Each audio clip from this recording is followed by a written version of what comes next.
Justice of the Appellate Division, 4th Department. Hear ye, hear ye, hear ye. All persons having business before this court will draw near, give their attendance, and they shall be heard. Thank you. Good morning. Please be seated.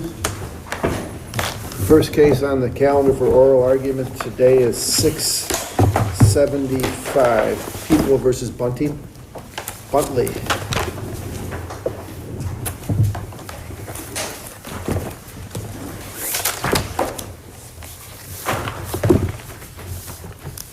Good morning. Good morning, Mr. May it Wick. please the court, with the court's permission, I'd just like to focus on the issue involving the juror, both in my point about the Buford inquiry and the point about ineffective.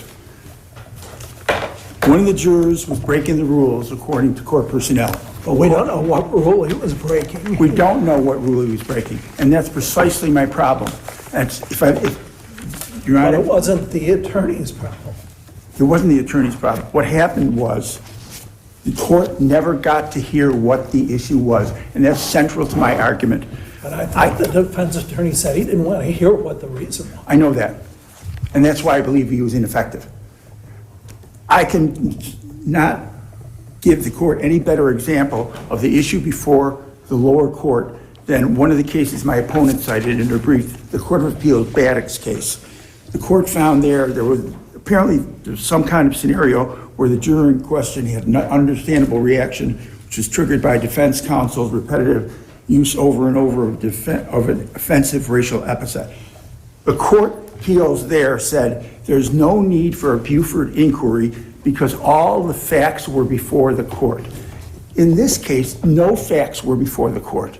This is why I believe it was But incumbent. couldn't it have been a strategic decision? The jury had been out deliberating for quite a while and had asked certain portions to be read back. As I understand it, defense counsel I see your perhaps point. thought there should be no further inquiry. I see your point, Judge, but the prosecution disagreed. The prosecution at two different points. Speaking of my central issue here, which is they never knew the issue, the prosecutor at two different points in the colloquy says, number one, quote, I think we should at least find out what the issue is. Next, she says, I'd like to know what the issue is now. It sounds like, Mr. Wicks, that the defense lawyer believed that the juror's failure to follow the rules favored the defense, and the prosecutor agreed. That's why the prosecutor wanted the court to inquire. The defense lawyer didn't. Now, we know the defense lawyer didn't know for sure, but the lawyer had been involved in the case and had been going on for a while, and isn't it possible that that lawyer had a feeling that the juror was helping him rather than hurting? Well, we don't know. He said it was vague. When an attorney said observes that it was vague, it begs an inquiry because we don't know. You're right. That could have been what happened. On the other hand, I can't think of a greater danger to a defendant, to a fair trial, than a deliberating juror who has failed to abide by the court's instructions. In other words, breaking the rules. We don't know what rules he was breaking. As I said, What about the fact that the foreperson didn't send a note out to the judge, but simply, apparently like an aside, said something to a court deputy? Does that give us any pause? that's an unusual fact, but they could have asked for a note. They could have asked for an explanation. Court could have easily done that. The court attendant, as I understand it, came out and simply said, there's a problem because a juror is breaking the rules. That's all they know. They could have made an inquiry and found out who didn't fit. I'm sorry, but don't you think that it would have been reasonable for defense counsel under those circumstances? Let's assume that the judge just took the bull by the horns, as you apparently wanted the judge to do, and say, okay, let's do a note, let's do this, let's follow up, do that. Don't you think defense counsel would have been very reasonable to object, given the fact that they'd been out for a day and a half in deliberations? They had asked for multiple readbacks, I think, as well as further definition of the charge. Under all those circumstances, wouldn't it have been ineffective for the defense not to object? Because they got a shot at getting an acquittal, perhaps, right? And they didn't. I know that, but the reasonableness of that strategy would defeat your argument, wouldn't it? And ineffectiveness? If that's the case, but we don't know because we don't know what the issue was. In all the cases cited by the prosecution, this court's cases in Armstrong, where there was a sleeping juror, court knew what the issue was, court knew what to do. The Crumpler case Fourth Department case, again, a sleeping juror. The judge said, "I'll pay attention to all jurors." The Pinkard case, where apparently there was some premature deliberations, the defendant obtained the relief that he requested and made no objection to the court's responses to jurors' questions. And of course, it bears repeating, the Court of Appeals case in Baddocks, where all facts were before the court. I think that case alone begs this court to rule that all facts should have been known before the court when there's such an outrageous claim as some juror is breaking the rules. Thank you very much, Mr. Wicks. Thank you. Appreciate it. Ms. Smith, good morning. Good morning. May it please the court, Meredith Smith on behalf of the people. I don't have anything to say other than what's on my brief and what's in the record unless the court has questions. Thank you. Thank you. Thank you. Case 676, People versus Jerry Jones.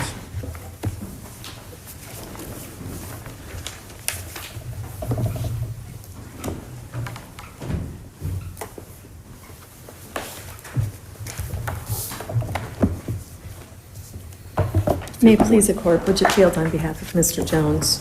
I'd like to address my third issue first, my fourth issue first, that the court erred in admitting the video surveillance in this case, or some of the video surveillance in this case. Ms. Mason was the person who downloaded the video at, the name of the company is Spartan. She had very little experience, or very little training, and she didn't look at the video. And Officer Gotham had come to the location. He left. He didn't look at the video. And yet the video was admitted. I think that the court erred in doing so. And that also affects the admission of the compilation video that was admitted at the end. Also like to mention the hearsay from Mr. Neely, I believe, and Officer Galetta regarding a previous order of protection. I don't think nobody saw it. They believed an order of protection had been entered. It's classic hearsay. But the defendant admitted multiple times in the video surveillance that he knew there was an order of protection in the victim's favor. Right? It still shouldn't have come in through Mr. Neely. There wasn't any, this was a troubled past, a gruesome murder, unfortunately, but a troubled past between the victim and Mr. Neely, also between a woman whose name is escaping me at this moment. Mrs. Green, I believe. Mrs. Green, I apologize. Mrs. Green, the three of them had lived together. There was certainly testimony that they had been back and forth, that Mr. Jones had been back in the house despite any orders of protection. I think any additional information that he spoke specifically about an order of protection allegedly from maybe a week ago, and I don't think that was clear in the video, so I do think that it was harmful. Right. If there are no further questions. Thank you very much. Appreciate it. Mr. McCarthy. Morning, Your Honors. With respect to the video, the deficiencies that the defendant points out go to the weight that the video that should be given rather than its threshold admissibility. It's clear that the video depicted what was being captured on the camera. Counsel, I think I disagree with that. I think I heard counsel's arguments, and she really disagreed about the admissibility period because they hadn't been viewed by somebody before they were admitted into evidence. And I was wondering about that, if you could speak to that. I mean, is there some rule that should allow them in or keep them out based on the fact that the person who took the filming didn't view it and testify that that this is what they took? In terms of what the video captured, in terms of admitting a video, the video, in order to be admissible, has to capture what it intends to capture. And Mr. Neely did testify as to what the video depicted. There were multiple videos of this, if you may recall. He said it fairly and accurately depicted the disagreement between the victim and the defendant? I'm sorry? Did he say the video fairly and accurately represented what he heard? Does that mean he saw Well, there it? was, oh, I'm sorry, I didn't mean to interrupt. There was no sound, so he couldn't say what he heard. Yeah. He could only say to what he saw. And he did describe. But he did testify he heard an altercation or an argument. Correct, he did. But there's no dispute that the video of the murder, which was captured, this beating, this prolonged beating, nobody disputes that actually occurred. The question is whether the defendant was the person in the video depicted punching the victim in the head multiple times. Correct.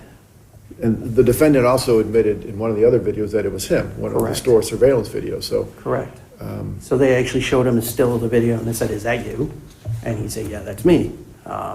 He was not only depicted in the video wearing a particular set of clothing, he was wearing that clothing when they picked him up.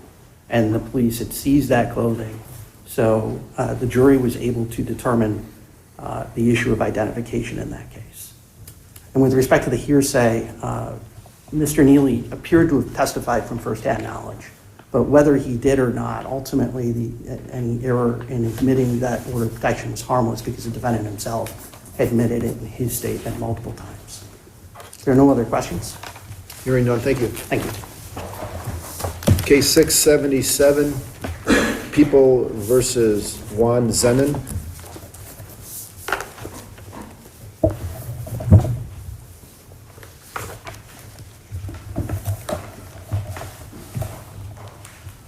Thank you. If it please the court, Shirley Gorman for Juan Zenon in People of the State of New York versus Juan Zenon.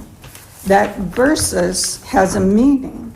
And the versus, the VS, which is distinctive and can't be mistaken for the word and, in the jury note had a meaning. And unfortunately, the defense attorneys did not know there was a versus. We don't know if they knew or not.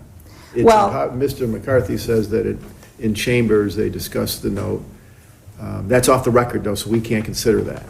What we can say is that on the record, we can't say that the defense lawyer saw the note or knew exactly what it said. That's as far as we could say. Would you agree? And the Court of Appeals has made clear that this is the court's responsibility. I know there's dissent in the Court of Appeals, as Mr. McCarthy quoted, but the law is at this point that it is the judge's obligation to ensure there is a record. I'm not sure I read anywhere that indicated in chambers that these parties talked about this note. Obviously, that's always possible. It's possible there are discussions in a courtroom before the judge actually starts the record. And that's probably why the Court of Appeals has made so explicit that it's the judge's obligation to make sure that the record is clear. And this is a long-standing rule. It's not something that was new at the The court should time. read it verbatim or show the note to the lawyers.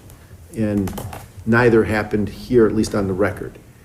It was almost verbatim. And so the question is the difference between versus and, is that a significant enough difference?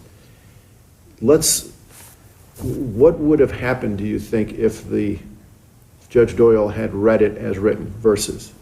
Wouldn't the judge have done the same thing and he would have just read the elements of murder, read the elements of manslaughter, and it would have been the same response that he ultimately gave?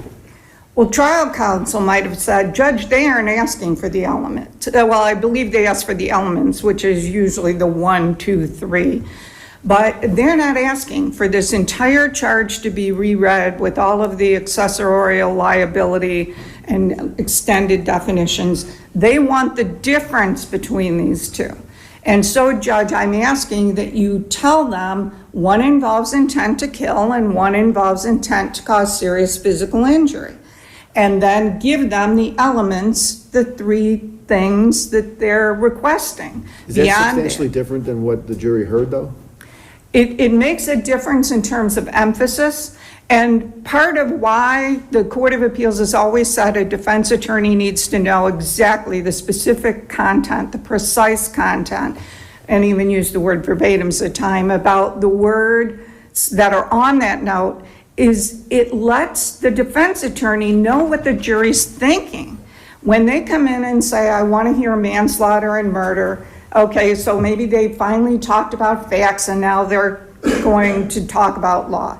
When it says murder versus manslaughter, that's a conversation that typically you wouldn't have until you started reviewing the law, and it shows that they're putting the two in juxtaposition, which legally they're not allowed to do.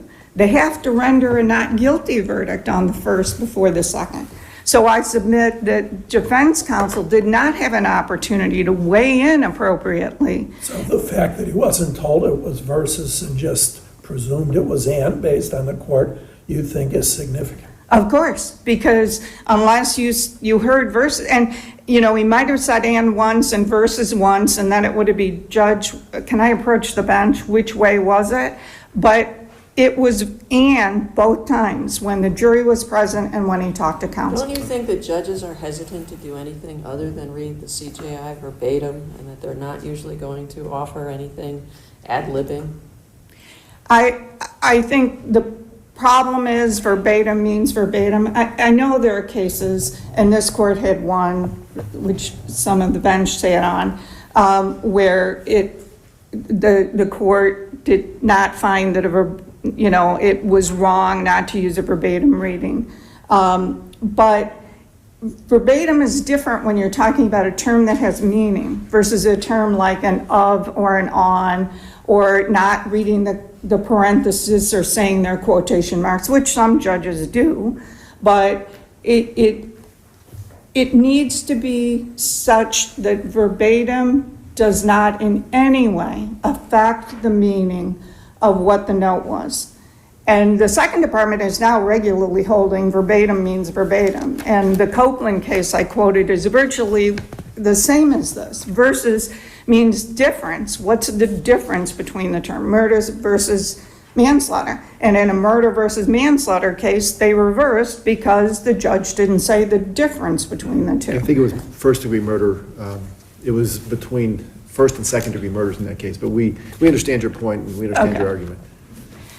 Now, with respect to another one of the preserved issues, that being Section 20 liability. We have a man who took the stand and said that he did not do the shooting, was not involved in the shooting, didn't have intent to injure the deceased, and yet you're submitting to the jury the ability to consider him the perpetrator and my client an accomplice of him, although he's testifying under oath that he's not responsible for anything. There was insufficient testimony to consider that his brother could have been the shooter based on the testimony at trial. So there was no reasonable view of the evidence that anyone could have been an accessory. And the problem, and of course, the accessory principle does not need to be unanimous, which means you could have a jury, some of whom believed that he was an accessory. If you gave that charge and it was a mistake, it clearly impacts. Your argument is that Jose Rosario's testimony was that he didn't do anything wrong at all. It was a total surprise to him. And yet he pled to manslaughter 1, but based on his trial testimony, he didn't aid and abet anybody, nor did your client, if we accept, the jury accepted. But maybe the jury wouldn't have believed Jose Rosario's testimony. Well, and that's the problem. They may have not believed him and thought if he's going to lie like this, he may have been the shooter. But we have him saying that Mr. Zenon's the one who's looking for his friend, asking him to find him in the car, although by coincidence they ended up next to each other because clearly the other individual, the deceased, could have taken a different route. But if they decided that Jose Rosario is a total liar, we don't believe anything, he could have been the shooter, so if he's the shooter, that makes Mr. Zenon an accessory. Because there was no reasonable view based on his testimony that he was an accessory. They shouldn't have been given that opportunity because it could mean that, and again, it doesn't have to be all 12 of them, unfortunately, Could have been two of them who decided that one, Zenon was an accessory, the charge was mistakenly given, so he's suffering the consequences. And that brings me to the unpreserved issue, the issue about allowing Jose Rosario to testify as he did. He lied to police, not a crime in New York State. He testified in the grand jury, and he lied repeatedly. It's only a defense to perjury if you recant before it's disclosed that you're lying. And that didn't happen here. He had no defense to perjury.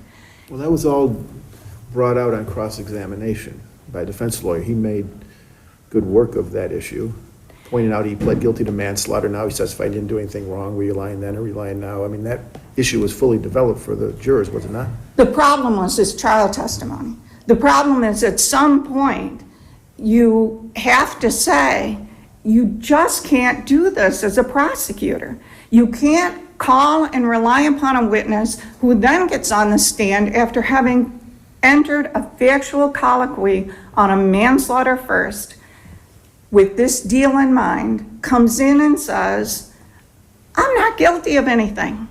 You either convicted an innocent man, which they cannot do, or you are allowing a jury to hear untruthful testimony without you saying, the people don't really believe he's telling the truth there. And that makes a difference. Because if you sit silent and you don't even in summation, well, he lies, but what was he truthful about? I mean, you don't even say, he had to be lying. We did not convict an innocent man. He had to have had the intent to cause at least serious physical injury, or he should not have pled to manslaughter. So it just boils down to how much can the system tolerate? How much? I mean, it's common to use people who work deals to testify against another. You're never 100% sure if they're telling the truth because they have so much to gain from testifying. But in this situation, where he'd proven he lied under oath before about his own behavior, about his brother's behavior. He got on the stand and he said, my brother didn't get out of the car. Is that a lie in this trial?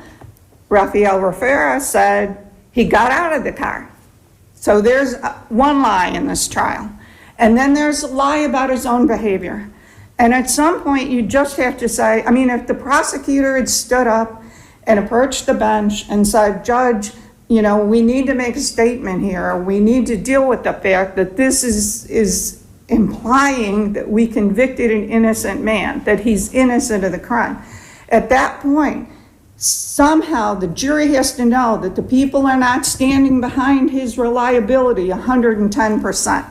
And that didn't happen here. And that has to get to a violation of a fair trial and due process and really constitute prosecutorial misconduct because the prosecutor did not step forward and take away that imprimatur that they put on a witness they call. All right, thank you very much. Thank you. Mr. McCarthy. Good morning, Your Honors. Marty McCarthy for the people. Starting with the Orama issue, you had a scenario here where... It's a pretty good point about the defense counsel. There should have been a record that the defense counsel was informed of the jury's request for a contrast between the two charges. Don't you think that's pretty good? Because you said it, yes. And yes, it's actually a good point too. But you also said it. That makes it a good point. And with respect to that point, I will come back to, I believe it was Justice Lindley. What would the response have been? The response would have been what happened here. The jury did ask for... Well, we don't know what defense counsel would have done if they were aware of the exact language. We can only guess. It turns out the judge might not have done something different, but perhaps defense counsel could have made a different argument. With respect to what arguments the defense counsel could have made, again, you have to look at the note itself. What did the note ask for? The note did ask for the elements, okay? Compare the two elements. And I agree with what Justice Winslow said, is that trial judges are very reluctant to freelance when they're describing elements and so forth. And almost certainly the court would have just read the elements of the two crimes as it did. But we don't know 100% that that's what would have happened. I mean, it's also likely, as you say, that the lawyers did actually see the note and knew that it said versus, and they were okay with what happened. Mr. Waldorf, who was one of the lawyers, as you point out, has handled these issues before. He would have objected, but unfortunately, and that's the problem with these Orama cases, is that it's not done on the record. That was done in chambers if it happened at all. And that is we a see problem. this time and time again, that it's not hard to read the note verbatim in the record. It's also not hard to show it to the lawyers and then on the record. So I just want to make a notation that both lawyers have read the note personally. Isn't that correct, counsel? That's all that Orama's asking for. It's not an insurmountable task that they're asking trial courts to do. I slightly disagree with you in the sense of the either or. Why is there an either or? Just show them the note. We wouldn't be here if they showed them the note. Right. That should be the rule, but that's not the rule. If it were me, that'd be the rule. It'd be very simple. You wouldn't be able to say, well, I didn't see the note, when it says, did you see the note? Now, customarily, the court will receive a note, they'll call the attorneys in, and they'll show them the note.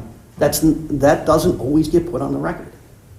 Usually what happens is the court reporter's not in the courtroom. So everyone gathers before, the court reporter's on another floor, where have you. Yeah. And they're having this discussion. But again, you got to reproduce that on the record, and that didn't happen here. Correct. But And even though we expect that maybe the judge would have done it exactly the way the judge did it here, the question becomes, shouldn't the defense attorney have known precisely what the note was and been in a position to make whatever arguments he or she felt were important to make based upon the specifics of the note, and whether or not that might have changed the judge's decision?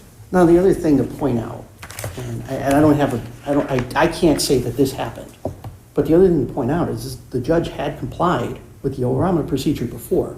And there were two notes in this particular case that he read together. There was the note regarding the thing that we're discussing. There was a subsequent part of that note, and then there was a second note. And he read those all verbatim. And you were talking about the transposition of one word. So either he did transpose that word, or the court reporter transposed that word. I mean, I don't know if the court reporter did that or not. I don't know if he did that or not. But to talk about one word, only one word, in which the outcome would not have changed. And Probably wouldn't have changed. Probably wouldn't. Most likely would not have. well, if you're talking about what emphasis to give, a court can't give particular emphasis to any, as trial judges, once upon a No, time but in your defense counsel could make a different argument to the court. with respect to asking how, in terms of how to respond to that. Yes. Okay, but the court still would have had to read all the elements, because that's what they asked for. Well, that's really not what they asked for. When counsel stood up, she said that she believed they may be asking the court to highlight the difference between the two statutes. You know, what's the difference? What elements are different? And so the question could be asking for some kind of, a compilation. Tell us what's the difference. It says here, please go over manslaughter versus murder, 2 elements. And your position is by reading all of the elements, that was done? Yeah. And Mr. McCarthy, going back to your point a second ago, I was trying to see my notes on this, but in People versus Parker, the court made a point of saying, well, because, if I recall it correctly, because the court did it the right way in all these other instances, we can cite, it stands out all the more that the court did it wrong here. So they almost drew an inference that the court did it incorrectly on this occasion because it did it correctly on every other occasion. Don't we have that here? that was the majority opinion of Parker. About Copeland, Ms. Gorman relies on Copeland. It does seem rather similar on the facts. Copeland was similar, but not the same. And the reason why it wasn't the same was that they asked for explicitly. They said, what are the differences between? It was explicit in their note. So when you looked at the note in that case, it was explicit, whereas here, this was not an explicit, what's the difference between? You're saying that the verses, we're looking at it as lawyers, the way we carefully look at every word and what it means, and you're saying that a layperson writing verses doesn't necessarily mean that. That's correct. And to the extent that, again, the response would, to me, the court can't use inflection to highlight the differences between the elements, and even if it did, you wouldn't know that. The court can't highlight in the sense of saying, well, you should, this is what this term means. It's not going to highlight in that sense. It would simply have given back what they asked for, which were the elements. It didn't distinguish. It's possible, in one scenario, the court is just reading the elements again, which the jury had already heard. The second one is the jury wanted the court to take the next step and says, tell us what's different here, rather than having the jury figure out what's different from the elements. That's what arguably they wanted. And that's what Ms. Gorman's arguing, that the judge should have considered that option. But we understand your point. It's a close issue. And Do you want to hear anything on the other points? Just one question. There was no further note that said what we really wanted was X, Y, and Z. Not only that, but there was no question while they were in court saying that's not what we asked. So not only was there not a further, because if that were the case, there would have been a further note. And there wasn't a question after the court concluded its reading of the elements. And if you don't have any other questions on the other points, I'll rest of my brief for those. Thank you. Thank you. 678, People versus Clint Shirley.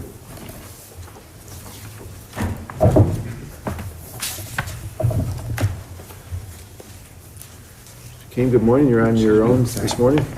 Good morning. May it please the court. Initially, as conceded by the people, appellant's conviction of refusal to submit to a breath test should be dismissed as a non-existent crime. We also assert that the verdict was against the weight of the evidence and insufficient. Appellant drove in accordance with the VTL. He was not speeding. There were no lane violations. This was an inspection sticker pullover. Upon the stop, he had no issues retrieving his license and registration, taking off his seatbelt, getting out of his car. But the officer or the deputy did say he smelled alcohol. He did. He said that he smelled alcohol. But what we would assert, what we would stress is that he also still had to ask Laura Bunce, the woman that he was with, what is he on? He also had to admit, or he did admit, that appellant could have been under the influence of another substance besides alcohol. Despite that fact, he did not call a DRE expert. I think the evidence is insufficient as to alcohol intoxication when you look at that evidence along with the fact that he didn't slur his words. There was evidence on both sides about the field sobriety test. But when you look at the record as a whole, appellant was obstinate. He was obstinate throughout the whole process. He was obstinate during trial. But obstinance does not mean he was intoxicated at this particular incident. He did refuse the test at the station as well. Well, kind of, right? So I don't think this is a typical consciousness of guilt kind of failure to submit to a test, because he did try the pre-screen test. It was kind of a Goldilocks situation. He blew too hard, then he blew too soft. Then he gets some bad advice from Laura Bunce, who knows just a little bit because she worked for an attorney. And she tells him, don't take the test. He's already feeling not heard by this officer. He elects not to take the test. So I don't think that we can say consciousness of guilt is necessarily a factor that works against him in this particular case. But he did admit to drinking. He said he might have had an IPA, but there was other evidence in the record that quote was, I can't even finish an IPA. So again, we have some real doubts here. And when you look at the officer's testimony about the HGN compared to the suppression hearing compared to the trial, it's not clear that he knows how an HGN test, how someone fails that test. And the instructions in the one-legged stand and the walk and turn on cross-examination, there was some real question as to what his instructions were. And when a defendant is obstinate, is being difficult, those instructions are still important and still have to be made. So under all those circumstances, we submit that the judgment of conviction should be reversed and the indictment dismissed. Thank you. Thank you. 681, matter of Destiny F.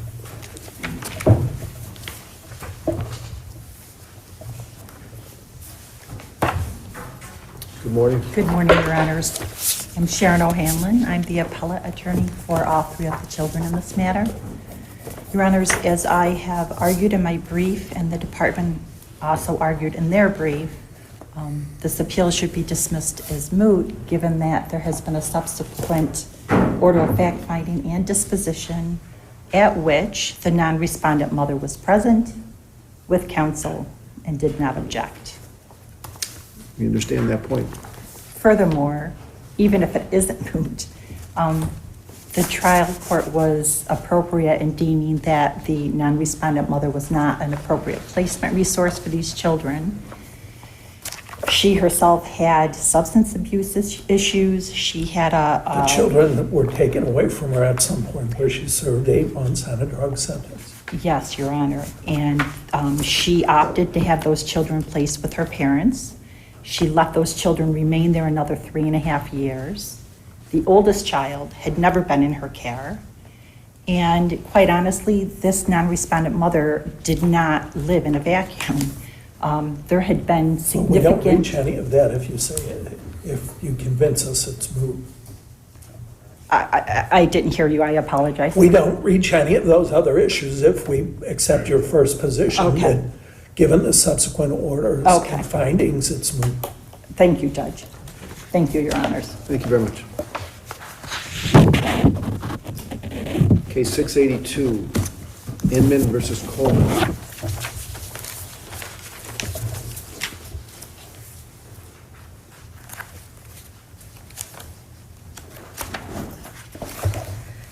Good morning. May it please the court that the argument I would like to focus on is the reversible error conducted by the lower court by conducting an in-camera of an adult child of the parties. This particular individual, Tanaya, was the older sister of the subject child. She wasn't subject to many of the petitions before the court. She was 18, turning 19 at the time of Your the... argument would be stronger if your client's attorney below didn't consent to it. The way I understand, maybe I'm wrong, is that the court said we can have the witness testify here in open court, or we can do it in camera. And the lawyer for your client said in camera is preferable. That's what the court did.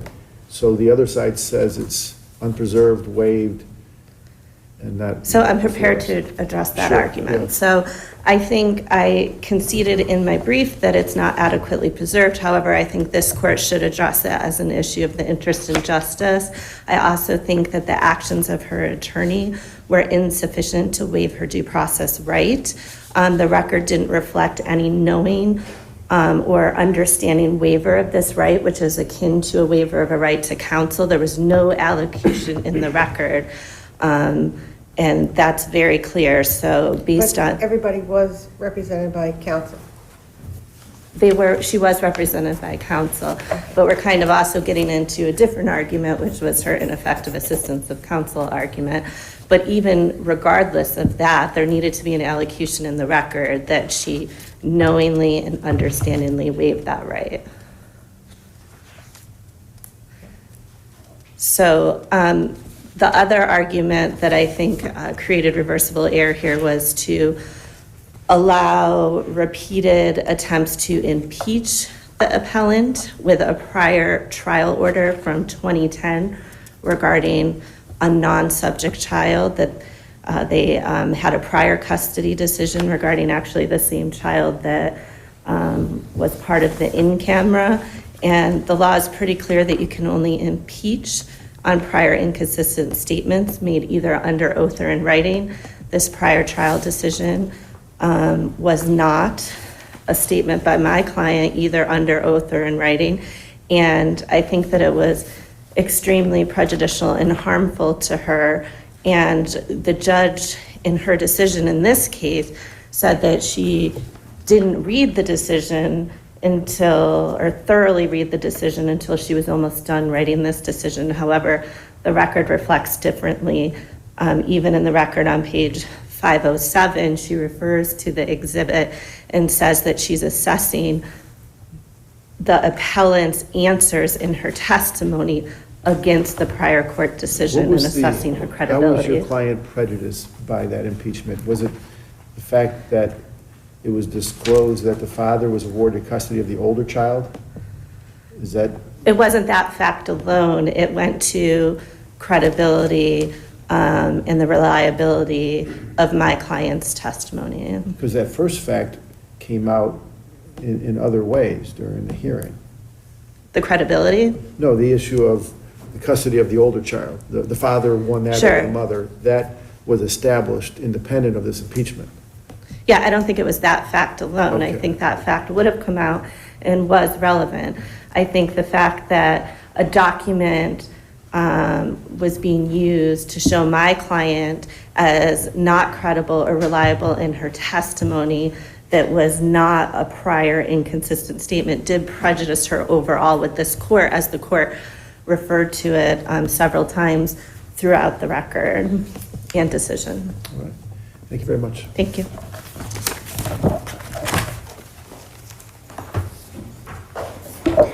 Good morning, and may it please the court. My name is Jamie Kajovi on behalf of the minor child, Tanea, referred throughout the record as Nay.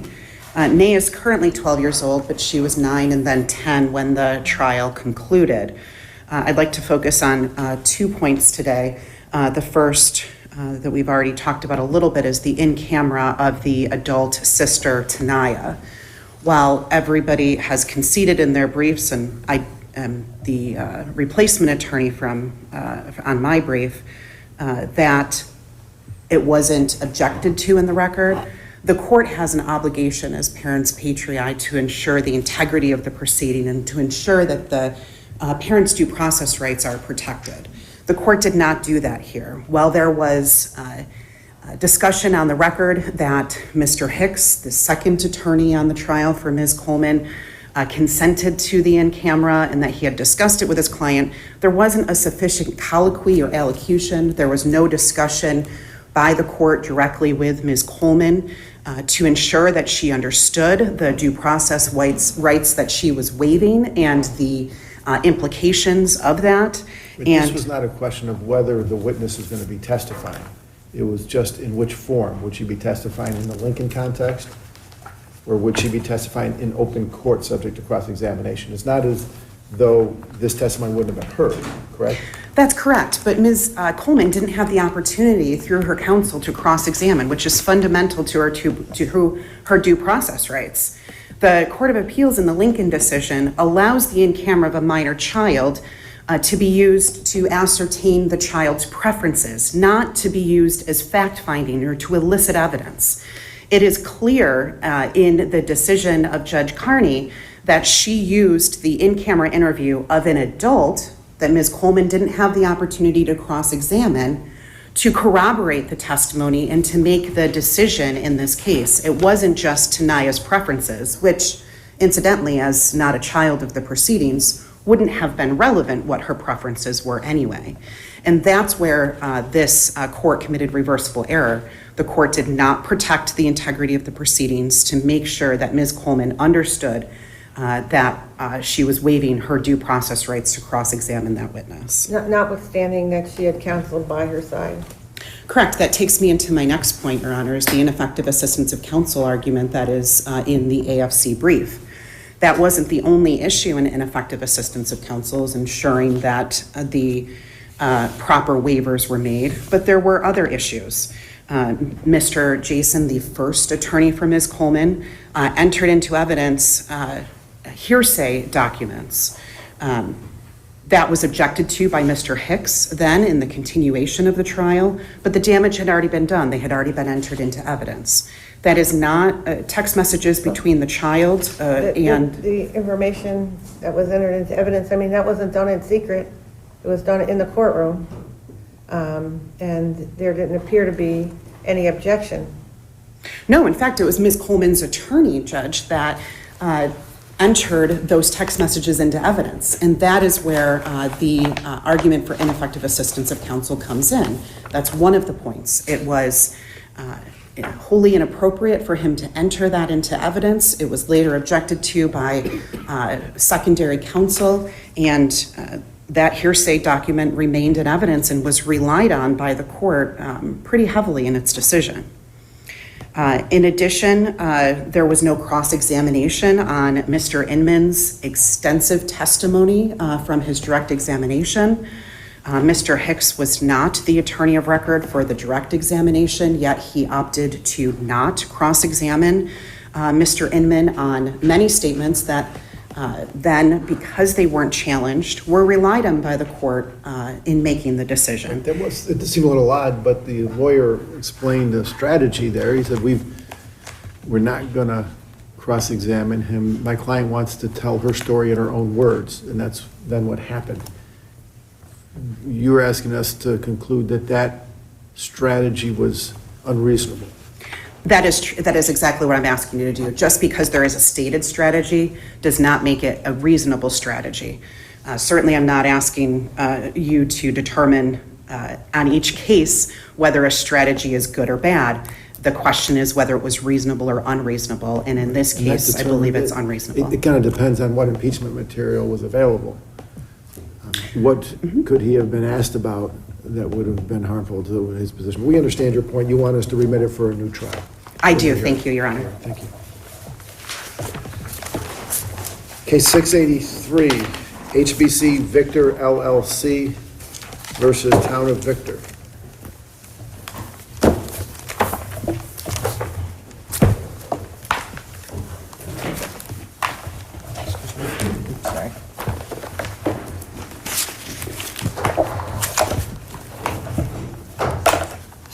Good morning, may it please the court. Craig Leslie from Phillips Lytle on behalf of the petitioner, HBC Victor LLC.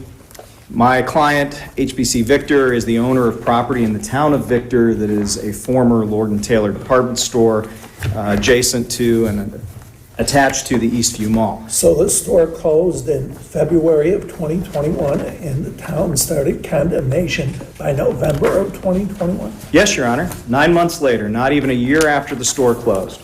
Okay. And that's really why they did that. Well, Your Honor, we don't, because they haven't ever really come clean about why they did that. What we have made the point of in the record is that the evidence in the record points to the fact that Wilmerite, or Eastview Mall LLC, which are effectively the same thing, the owner of the mall, had tried to negotiate with my client to buy this property unsuccessfully. And according to the town's notice of public hearing, then approached the town and said, help us acquire this property. So we're here today because, quite frankly, it's our position there is no bona fide public use or purpose behind this proposed taking. Or there's been none identified. Certainly not. No, you're right, Justice Bannister. Absolutely correct. There's been no public use or purpose identified. The town argues that, because on the surface it seems to be a pretty strong argument for you, that if the government's going to take land, they have to announce what the use is going to be. Because we as judges, we need to know if it serves a public use. Right. They say, frankly, we don't know what we're going to do with it. We'll figure it out later. They say they don't need to tell us at the outset. They can figure it out later, and they cite a couple of cases from this court, GM Components Holdings and the Court Street, matter of Court Street development. Right. Both recent cases Right. where could be interpreted to mean government doesn't have to have a plan, an articulated plan at the outset of the condemnation proceedings. They rely heavily on those, so I know that you've read them. How are those distinguishable, or were we just wrong in those cases? No, they are both distinguishable. They're distinguishable on two fronts. So the GM Holdings case, there was an existing IDA industrial park, and that industrial park had sold off parts of the property for various projects and was down to just a small parcel that the IDA said, this isn't big enough for us to attract another major tenant or do a development. We need some more land in the bank. We need to go and get this property because it will help us then utilize this last piece of the puzzle. That's not this case. In that case, they showed that there was a history of helping 30 different businesses in that Lockport IDA that employed 491 residents and involved $399 million in investments. There's no question what they wanted to do with it as far as you're concerned. That's correct, Justice Nemore. But they didn't know, the Industrial Development Agency didn't know what the eventual buyer, they said we're going to sell it to somebody. They didn't know who they were going to sell it to or what use it was going to be put. And that's why the town relies on it. And similar to our situation here, it looked like the IDA was trying to purchase the property from GM in that case. GM said, no, we'll find a buyer. similar to what we have here. No, it's a different scenario with an IDA and an existing park, and as Justice Niemoyer said, a history of those 30 businesses being brought into the town, as opposed to saying, we're going to take title to this because it's vacant right now, and we think we're going to help another company re-tenant or repurpose it. Remember, the record here is Wilmerite, Eastview Mall approached the town and said, help us acquire this. They are the only other party that put in anything in the record and said, we want to have this property re-tenanted and reused. There's nothing in the record about their ability to do that, by the way. The town's termination and findings say they're better equipped to do it than we are. There's nothing in the record that does that. They reach outside the record when they make the determination and findings and point to a project in a different town. This is much more like that 49 WB LLC case that we cited, where you had an urban development project in the village of Haverstraw. The village had a designated developer. They said, we want this developer to do it instead of the owner because we think they're going to bring a health center in. And the court in that case said, wait a minute, you haven't shown that your designated developer is any more capable of doing what you've set out to achieve, serving that public purpose, than is the present owner. You haven't shown that the developer would actually attract better tenants than the existing owner. And so there's no showing of public benefit which would be obtained would not be obtained, absent the condemnation. There's no showing like that here. Right. How about the other case, the matter of Yep. course redevelopment, that one? Yep. How do you distinguish that? Well, first of all, keep in mind that was the Utica Urban Renewal Agency. So established by state statute with a particular mandate to focus on redevelopment of the urban area in this downtown Utica, which is very similar to the idea in Kilo. You have a carefully constructed plan, you have an agency that's put in charge of it. In that case, you had a building that not only had become vacant, but had been vacant for a period of years, apropos of Justice Niemoyer's question that here it's just 9 months. And there was a showing in the record that that building had deteriorated, as opposed to a record here that shows... Plus, this was an unusual building, as Yes. I recall, in Court Street. I believe I was on that case. Yes, you were, Your Honor. And the building was, and the lot was 4 different That's right. parcels. 2 of them were already owned by the Urban Renewal Agency. A third was under contract to the Urban Renewal Agency. And it was only the 4th parcel that prevented from the entire parcel being developed. And there's no question that the court knew, or at least it seemed we were aware, that this was for economic development of the whole unit and could only be done if the 4th parcel was taken. So it's not that we were left to guess what was going to be done with the project. That's right, Your Urban Honor. renewal there had indicated it would be redeveloped commercially and if not, a governmental purpose. So either way, there was an indication that the redevelopment would occur. Right, and that was going to be my next point, that it was, the title needed to be cleared because you had 3 parcels that were already under control of the Urban Renewal Agency and they couldn't redevelop the building without the 4th. That's not the type of situation we have here. Instead, we have the town from the very beginning not having that bona fide public purpose and then it permeating every stage of the process. And what they've been doing ever since is trying to backfill that. So the initial notice of the hearing Mr. didn't... Leslie, pardon me, Yes, sir. Your Honor. Is there a distinction, in your view, between a public project that needs to be identified pursuant to the statute and a public purpose in the constitutional sense? In other words, could we legitimately, and not just because you would win if we went this way, but could we legitimately distinguish between those two and find you didn't identify a public project, game over, or must we also reach public purpose as we did in the Utica case? I think, to be fair, Your Honor, the way that the statutes, the cases play out, and Kelo included, is there has to be a public use or purpose. So really one or the other. But if it's going to be a public purpose, what the Kelo case said from a constitutional import is, you have to be very careful when a town or a municipality says, we're going to take this property, end up primarily benefiting another private landowner, but there's some incidental public use or purpose. And they, in that case, made it very clear that you have to have, if you're going to do here, what you're doing here and say it's for economic development or future economic development, you have to have a plan. You have to have a carefully considered and developed plan, not a town comprehensive plan. In that case, in the Kelo case, it was the state and the local authorities that spent millions of dollars developing this urban renewal and redevelopment plan. They had specifically designated the area in which the taking was going to occur as a blighted area in need of economic redevelopment. And it was part of, in pursuit of that plan and the statutes that had given that agency power to do it, that the taking was taking place. And there the court said, okay, here it's good enough, we're gonna let it happen. But caution, big flashing caution warning sign. And this is the opposite of Kelo. There is no comprehensive redevelopment plan. There is no blighting. There is no deterioration of the building. There is no, we need to clear title because we can't redevelop this property without. You have an existing owner that has proven in this record its ability to re-tenant and redevelop the property. And all the way through this, it's been adding things to try to backfill. So that initial notice talked only about the company wants us to acquire it. There's going to be some economic benefit down the road. Then in the determination and findings, well, there's going to be some future use. We don't know what it is yet. And a portion of the property, we want flexibility because we don't know what we're going to do with it yet. Right, but even if the Simply not good enough. even if the backfilling articulated a public use, your position would be it's too late. You have to articulate a public purpose or plan at the outset of the taking. So if they were to show up later in the secret or now, say, yeah, we decide we're going to build a public library there, obviously a public use, public purpose. In your view, you can't take the land at the outset and then figure out later what public purpose it's going to be. You have to announce it at the outset, in the notice, and then at the hearing, and that didn't happen here. That is our position, Justice Lindley. Obviously, it's our position. They haven't even tried to do that at the end of the process because they admit we still don't know what we're going to do with it other than take title. But the purpose of the Article 2 requirements is not just to let us know, hey, we may take some portion of your property. What are you going to do with it? Not just let us know, but the public know. Or else how can there be any meaningful involvement? Project language. I'm sorry to talk over you, Ms. Lizzie, but. I'm sorry. The public project language in the statute. Right. If you don't identify a public project, you can't go anywhere in this case. I believe that to be the case, Your Honor. Just based on the language of the statute, right? Yes, Your Honor. Irrespective of the definition or the slicing of a public purpose constitutionally.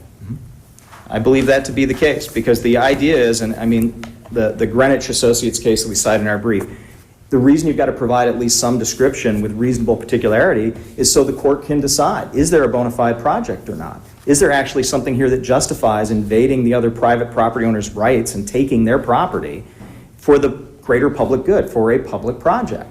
And that simply, it wasn't in the notice, it hasn't been detailed anywhere else, and that does violate, in our opinion, both the statute in terms of the procedure, but also our rights constitutionally. With respect to the secret issues, I'm more than willing to answer any questions the court may have, but I think it's the same essential problem that you have. You can't have a meaningful review when you don't know what the project is, and you can't It's just... tied into your first point. Yes, Your Honor. Yes, Your Honor. We understand. Okay. Thank you. Thank you.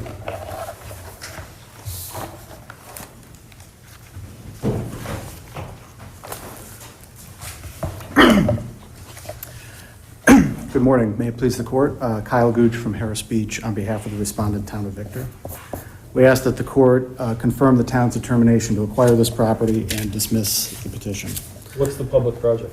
The public project is to take this property, which is currently sitting vacant and unused. I know what the reported plan is, which is undefined, but how would you describe for the public, for the courts, what the specific public project that you plan to do?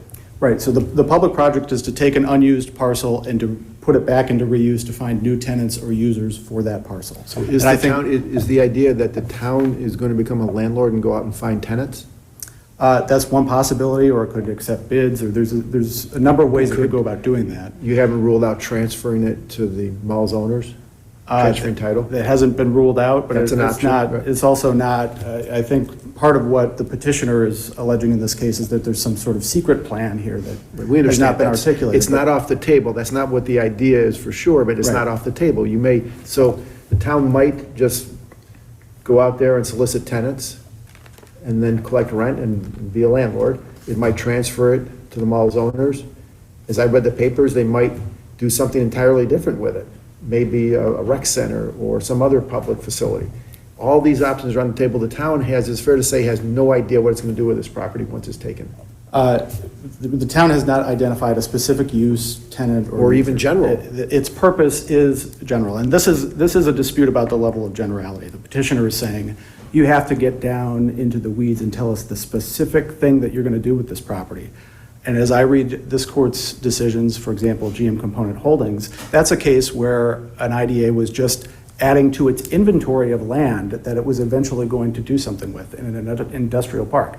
It didn't have to identify, well, what is the specific type of tenant that you're going to find in that industrial park? I agree. and You put make this some use good to. points on that, but at least, as has been stated, the the IDA in that case said, we're going to take it and then we're going to sell it. That's a general plan. We don't seem to have that here. Would you think it's a permissible taking if the town at the outset said, we're going to take the land, we want to give it to Wilmerite or we want to give it to the mall's owners because they're better able to find tenants than the petitioner is. So our purpose is taking it to transfer to another private party because they're really good at this. Would that pass statutory and constitutional scrutiny?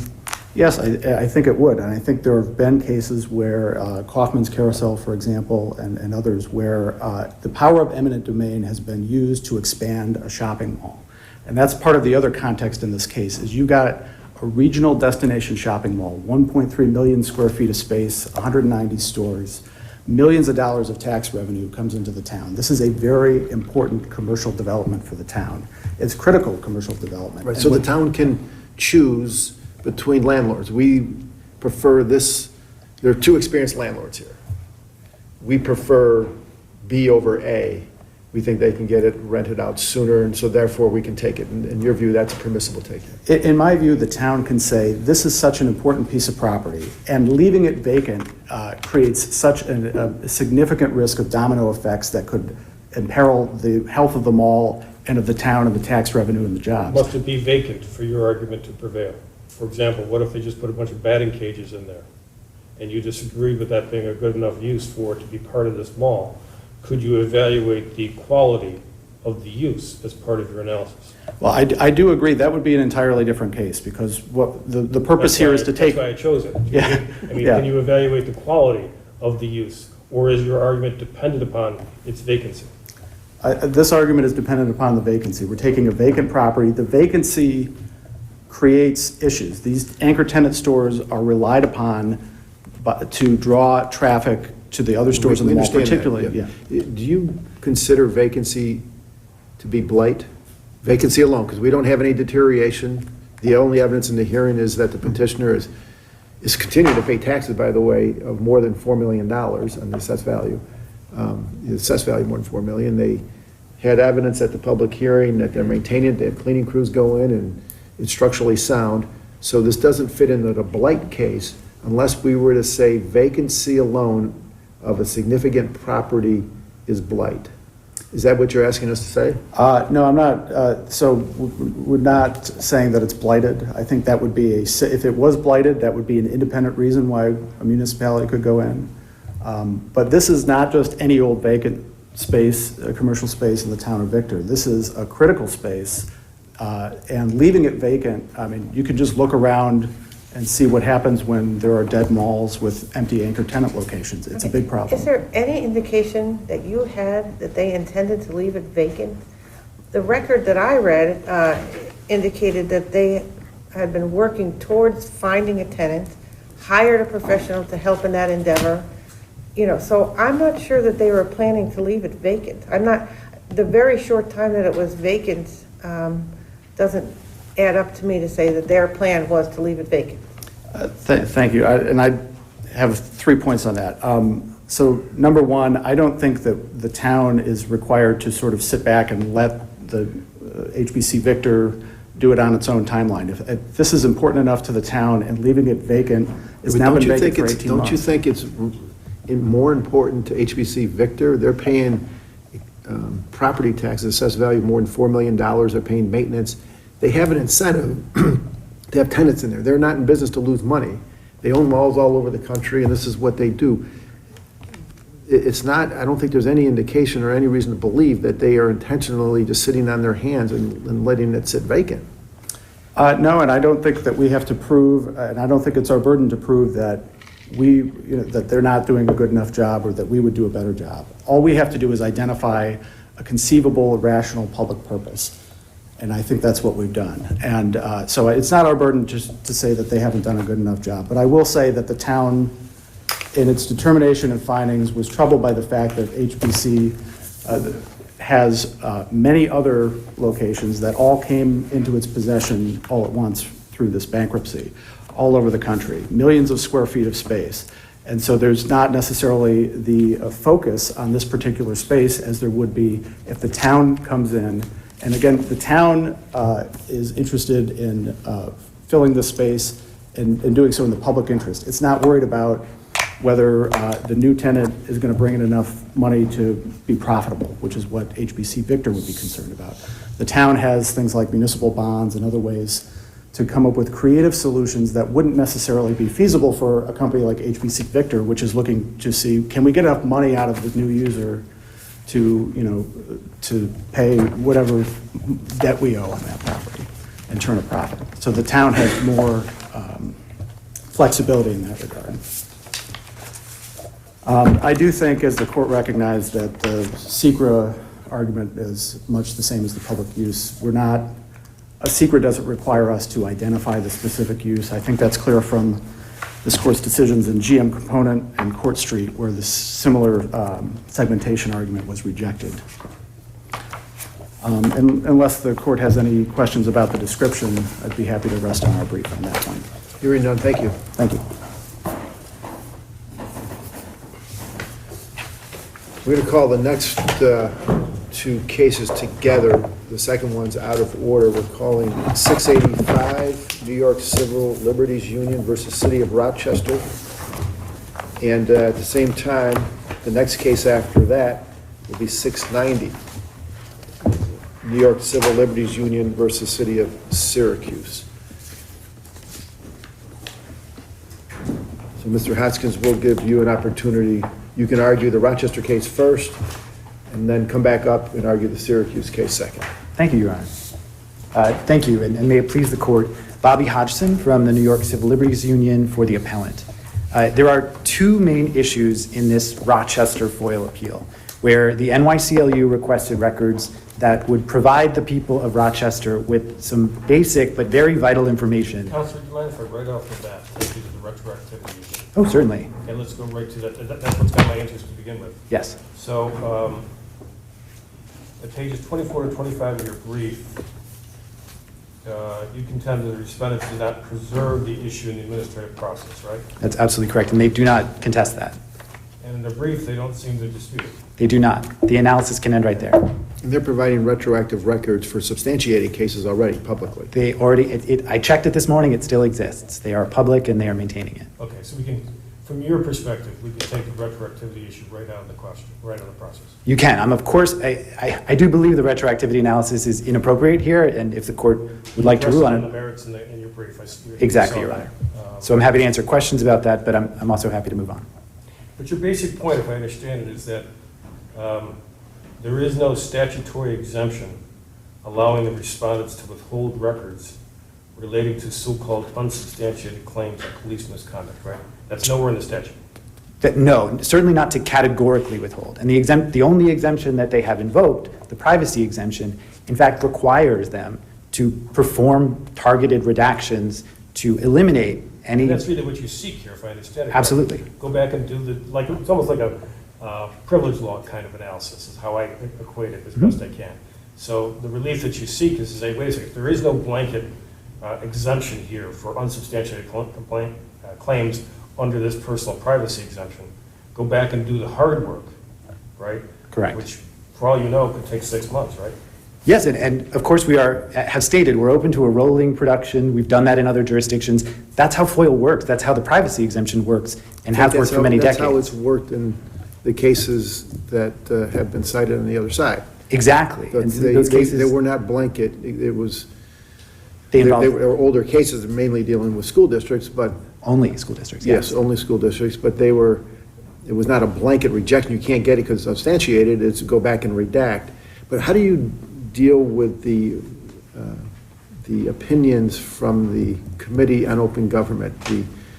Your counsel on the other side in both cases relies heavily on two opinions that they say strongly support their position that unsubstantiated claims, which may include open claims, are not discoverable here, or don't have to be turned over under FOIL. What do you make of those opinions? Sure. There are two reasons that argument fails. The first is that I would submit that they really rely on one opinion. It's AO 19775. Then they doubled down on it later. I would submit that the respondents doubled down on it, but in fact the Committee on Open Government in 2 subsequent opinions where they explicitly talk about what is the meaning of 19775, this opinion that Rochester relies on, say, no, it does not stand for the proposition that you can categorically and as a blanket matter withhold these. Rather, it has always been the case that you have to look at all records, and again, the committee explicitly says whether substantiated or unsubstantiated, and determine whether or not in that particular case there's an unwarranted invasion of privacy. Your position is they have to redact, even if that means the entire document practically is blacked out, and then there can be a proceeding to determine whether that's appropriate or not. Absolutely, as it has always worked. And we also submit that it's incredibly important here that the material that would be not redacted and turned over is of great public interest. This is a case where the public has for decades known zero about the internal investigative processes whereby Rochester investigates complaints of misconduct. To turn over documents that reveal information like the number of complaints, the number of pages, is it 20,000 or 5? The dispositions of those complaints. That information, standing alone, could not possibly present any privacy violation, and yet it is of great interest to the public. And right now, Rochester is saying we can throw those documents wholesale into a lockbox. No one can see them. We can invoke the privacy Well, they say, as you know, their argument is that police officers shouldn't be treated any differently. Now that 50A is out, that's not a shield anymore for them, but they should be treated no differently than lawyers, judges, everybody else. They interpret the law to mean that judges and lawyers and other public employees don't, their records of unsubstantiated complaints don't have to be turned over. Now, there is a statute for lawyers and judges, but what about other public employees? Is there, why is their public employee argument doesn't have merit in your view? Sure, for 2 reasons. The first is the point that we just discussed, Your Honors, which is that the way the privacy exemption has worked for everyone is that you cannot say every single unsubstantiated complaint is a per se violation. I don't have to consider redaction. That has never been the case. That's not what LaRocca, the primary doctrinal support on educators' records that they cite, stood for. And it's not what any of the other cases, if you actually read them, says. So it has never been the case for other public employees that as a per se matter, every single one. So they say police officers are being treated worse than other public employees. You say they should be treated exactly the same. Well, I would say that there is a separate standalone statute that renders records of judicial allegations of misconduct confidential. There is a separate standalone statute, Education Law 3020A, which is again what LaRocca was about, that renders educators' disciplinary records confidential. Statutory exemption is a whole different exemption. Exactly. It is a standalone. That's what 50A was. It was the parallel standalone exemption, and the legislature, with full knowledge, went in and removed the standalone statutory exemption that applied to police officers. It doesn't exist anymore. So those, with the repeal of 58, the legislature is telling us those are presumptively discoverable, and leaving respondent to redact or apply any other rule that exists. But they can't just say, because 50A is gone, presumptively discoverable, redact or explain. Exactly, and that's the only interpretation that's consistent with what the statute says, which is, again, the legislature went in and amended the FOIL and created a definition of law enforcement disciplinary records. There is no definition of educators' records or judges' records. It went in 2020 and said, here are law enforcement disciplinary records. We're going to define them to include complaints, allegations, the disposition. That leads me to my question, and it kind of relates to my first question, but what's really not in the case, perhaps, is looking at the definition of law enforcement disciplinary records. It says it has to be created in furtherance of a law enforcement disciplinary proceeding. So then we look at the definition of law enforcement disciplinary proceeding, and that says it is the commencement of any investigation and such, okay? So what I'm thinking is not before us, maybe in this appeal, is what constitutes the commencement of an investigation? Could a complaint that doesn't result in an investigation? That's not before us. In terms of the contents of what the records are produced or not produced, you're not really here seeking that definition because we don't have to present it. There are no records in the record for us to evaluate as to whether or not they meet that definition. I don't know if you're with me on that, but we're not here today to evaluate what meets the definition of those 2 clauses about what's a record and what's a proceeding. Correct, and it is just a matter that the statute went ahead and defined these things, and so it will be wholly inconsistent to suggest that they can categorically be denied. And I would point out that every record is presumptively available unless an exemption applies. So Well, it depends how you ask for it. Because you ask for law enforcement disciplinary records, it has to be in furtherance of a proceeding. If you ask for something else, that's not before us. Again, I'm not going down that path. You could ask for, complaints that weren't investigated, things like that. Right. That doesn't fit the definition. But putting all that concept aside, what I'm drilling down on for my sake is, that's really not before us. No, all that's before you is that Rochester stood up and said we can issue a categorical blanket denial by invoking the privacy exemption and not turn over any portion or even review for redaction any of these records. This court can simply reverse that and send it back to the lower court for, as you said, the standard proceedings that occur when the privacy exemption is invoked, and any disputes can be further discussed at the lower court. Thank you, counsel. Thank you. Mr. Campolito. May it please the court, John Campolito for respondent, City of Rochester. The first point I wanted to make, Your Honors, is that the city was forced into this position by the appellant in this case. In this case, the city was working at the start of when 50A was appealed to creating a database. This FOIL came in. You would say that you've done a lot more than some other municipalities have done. Well, I would say we've done quite a bit. You were in the process of working on this, subject to your own definitions that we're debating here today, but you have produced records on a database. We have, Your Honor, and they're open to the whole of the public. It's on an internet database. And it's accessible retroactive. to everybody. It's retroactive, correct?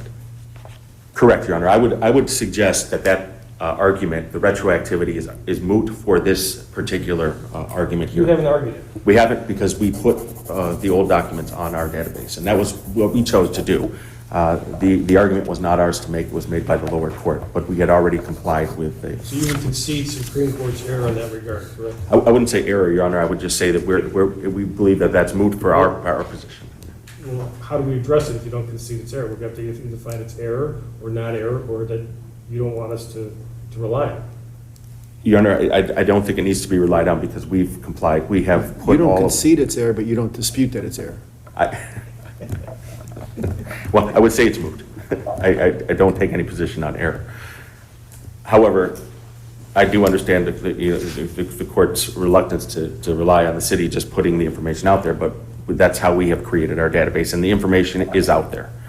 However, to get back to my original point, what I was trying to convey to the court was that in the middle of us creating this database and responding to the revocation of 50A, we were consumed by this FOIL. This FOIL request was quite a large FOIL request.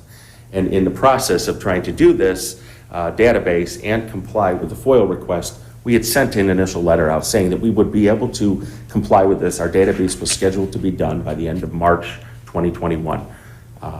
The appellant decided that it would be in their best interest to preserve this issue by filing an immediate Article 78. So the city's position is we have never responded to their FOIL. We've never denied their FOIL. We were in the process of responding to their FOIL. What's your position now on unsubstantiated complaints, records relating thereto? Are those subject to FOIL? Yes, and I would recognize Judge Curran's point in the argument of the appellant that some of these records may in the future, or when we would respond in determining our redactions, may not be considered a disciplinary proceeding because they would be just an unverified complaint that's never followed through. Can you have a blanket refusal? These are all unsubstantiated. We're not going to look at the particulars of each one and make particular specified redactions. We're just going to say hasn't been substantiated, so you don't get it. That seems to be what your position is. Well, the city's position is that these records automatically invoke a privacy problem for an officer because we're talking about unproven, dismissed, abandoned claims where no discipline has been initiated against the officer. We would think that the privacy concerns of the officer are automatically invoked. No discipline has been initiated, Mr. Campolito, or no discipline was imposed following an investigation? No discipline had been imposed, or no civil service discipline. You say those are protected under the statute.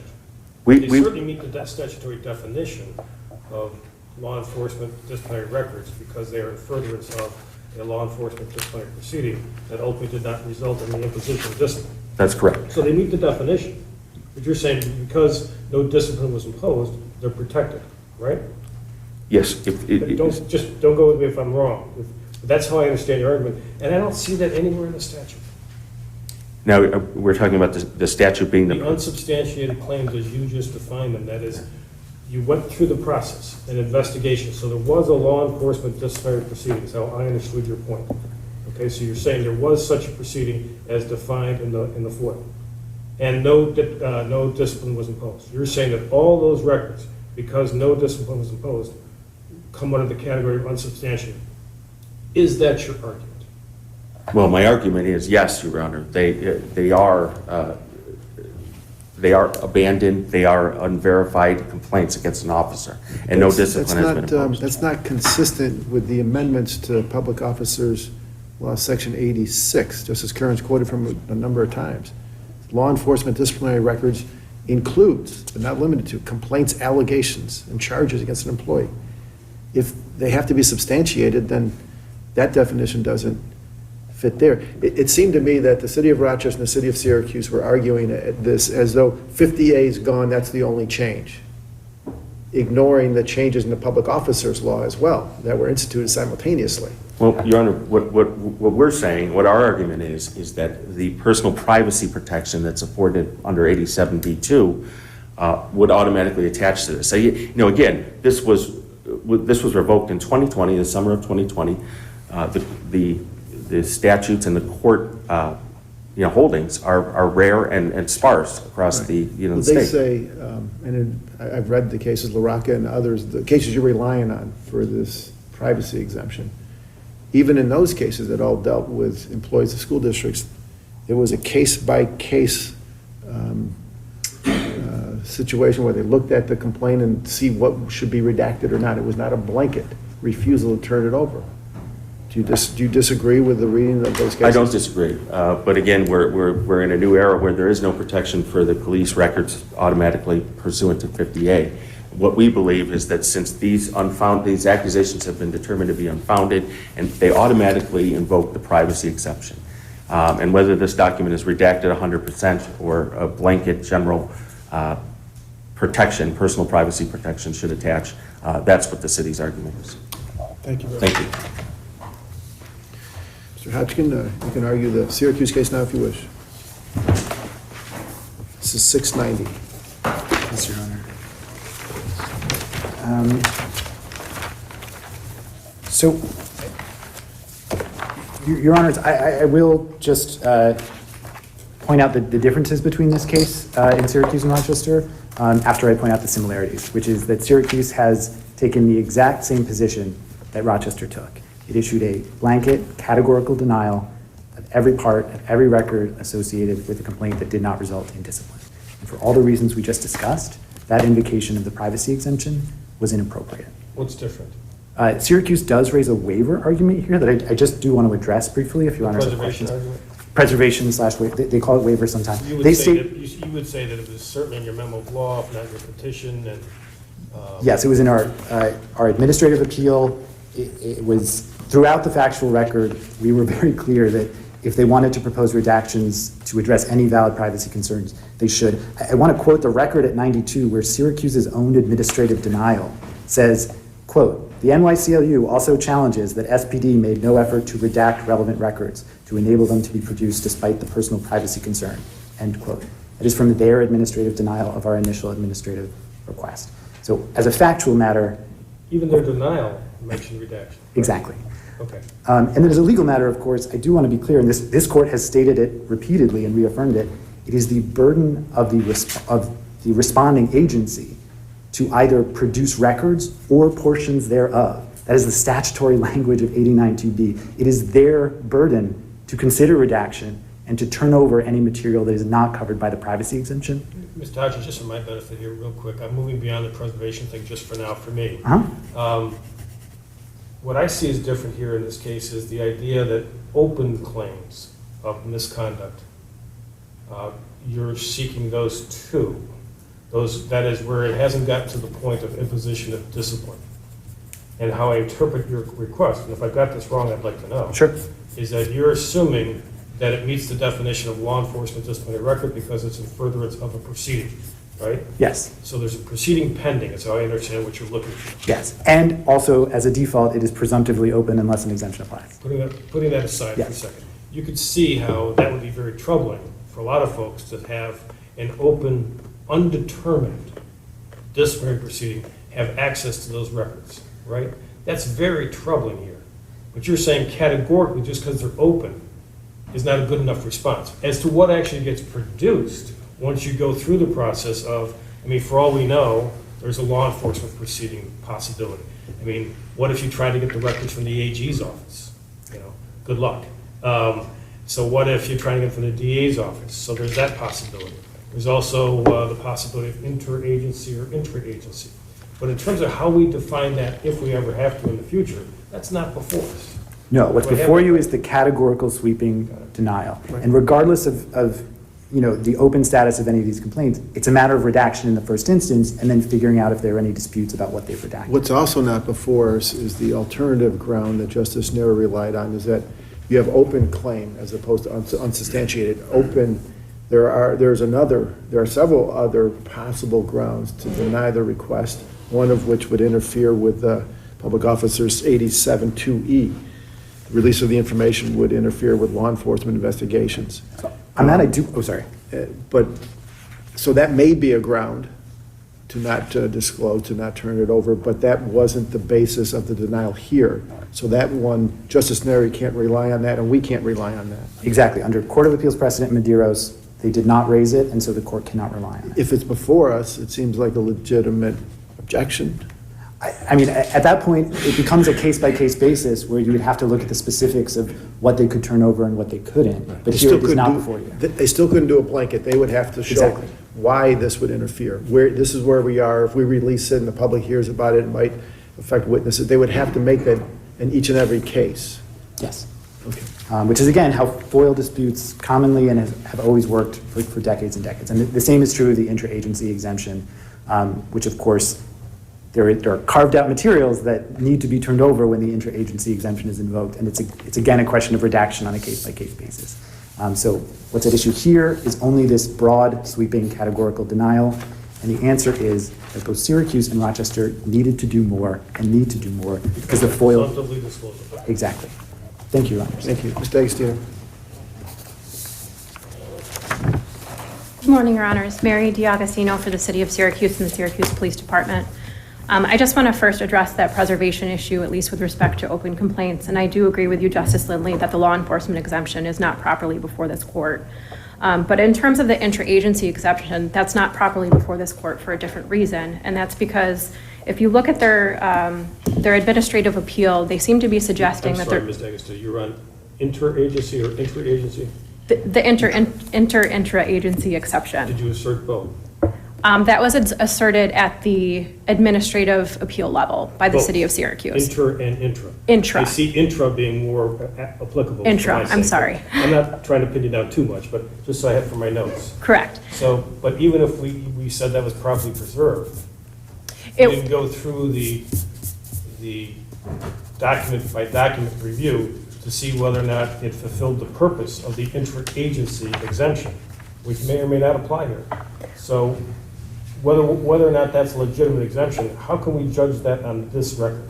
On this record, you can't, and that's because petitioners didn't actually challenge the invocation of that exemption. When they brought their petition before Justice Neary, it was limited to the personal privacy exemption. So we could say, while you've preserved it, you don't have a proper record to rule upon whether or not any records that you may have fit within that exemption. Correct. Because how they phrased their petition to Justice Neary was just a challenge to the invocation of the personal privacy exemption. And I do believe that City of... Well, the question is, what exemptions did you assert? Because it's your burden to assert it, as you well know. You asserted personal privacy, and you're saying that you did preserve the intra-agency exemption. Yes, that's correct. Whether or not you carried your burden on that is yet to be determined, because you don't have any records, first of all. And secondly, I don't see that you assert there's any blanket exemption, like you did for personal privacy, for the intra-agency exemption. Do I have that right? That the blanket exemption, you're saying, unsubstantiated, open, pertains to personal privacy, not to interagency, unless I have that wrong. Well, I don't necessarily agree with your assertion that it was a blanket exemption that the city of Syracuse asserted.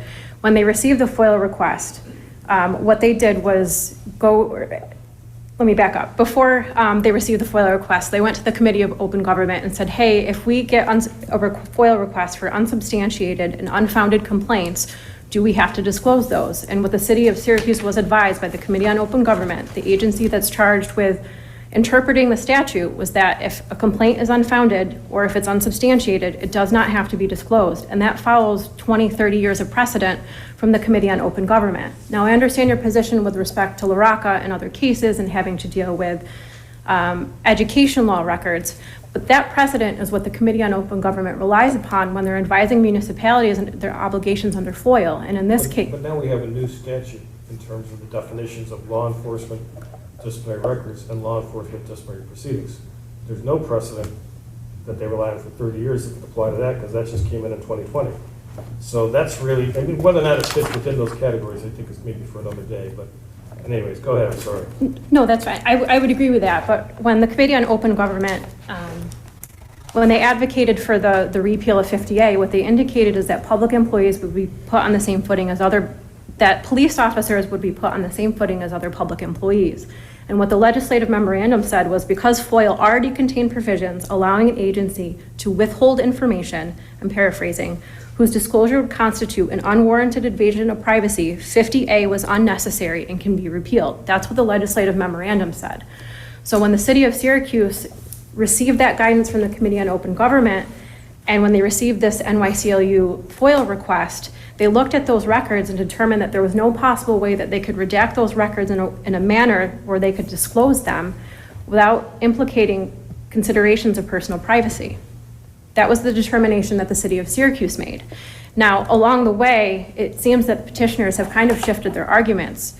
From the city's perspective, what they initially argued was that there were the only permissible redactions were those that were contained in Section 89. In their address, social security number, medical information, and so forth. Not just that, but also 2A, which said that the agency may delete identifying details when it makes the records available. And then before Justice Neary, it seemed to shift a little bit. What the petitioners seemed to say is that they could also redact if it fell under 2B, but petitioners didn't recognize that that's not an exhaustive list of reasons that information can be withheld from the public.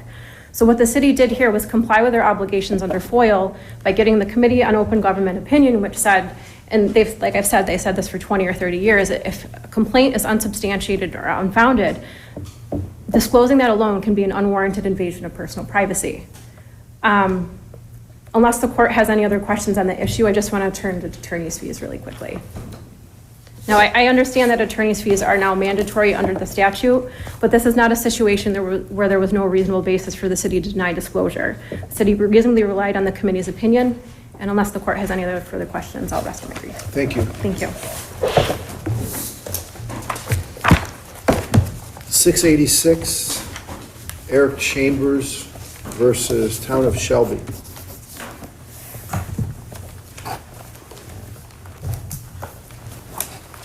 Good morning, Your Honors. May it please the court, Jeremy Scher for the Town of Chambers and, Town of Shelby and Town of Shelby Code Enforcement Officer. Because appellant has submitted on the papers, I am prepared to submit as well unless the court has questions. Hearing none, we thank you for coming. Thank you, Your Honors. Sure. 687, Skinny Atlas Country Club versus Cams.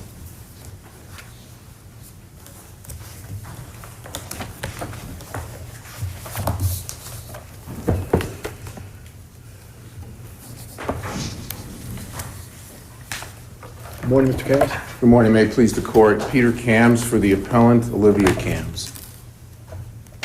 Your Honors, this case is Judge Greenwood in this If case. I understood it correctly, Mr. Cams, that you don't necessarily dispute that this is a license, but that it's a written license and the writing should be construed in your favor.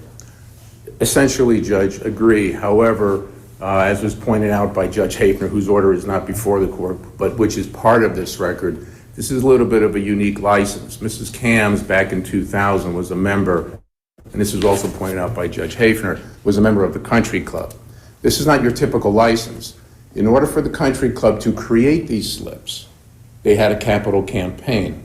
And these original slip holders, which Ms. Cams is one of those, contributed $5,000, as well as, I guess, a capital contribution to enter into this agreement. So it's not your typical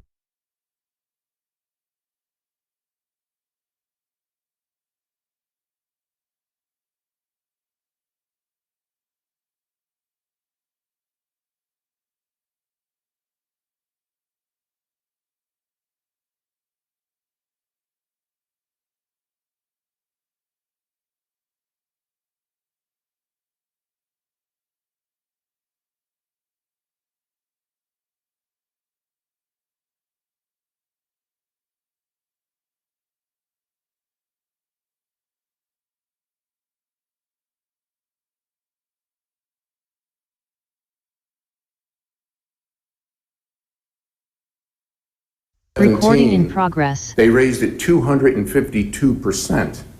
That caused a little consternation, as the court might concede.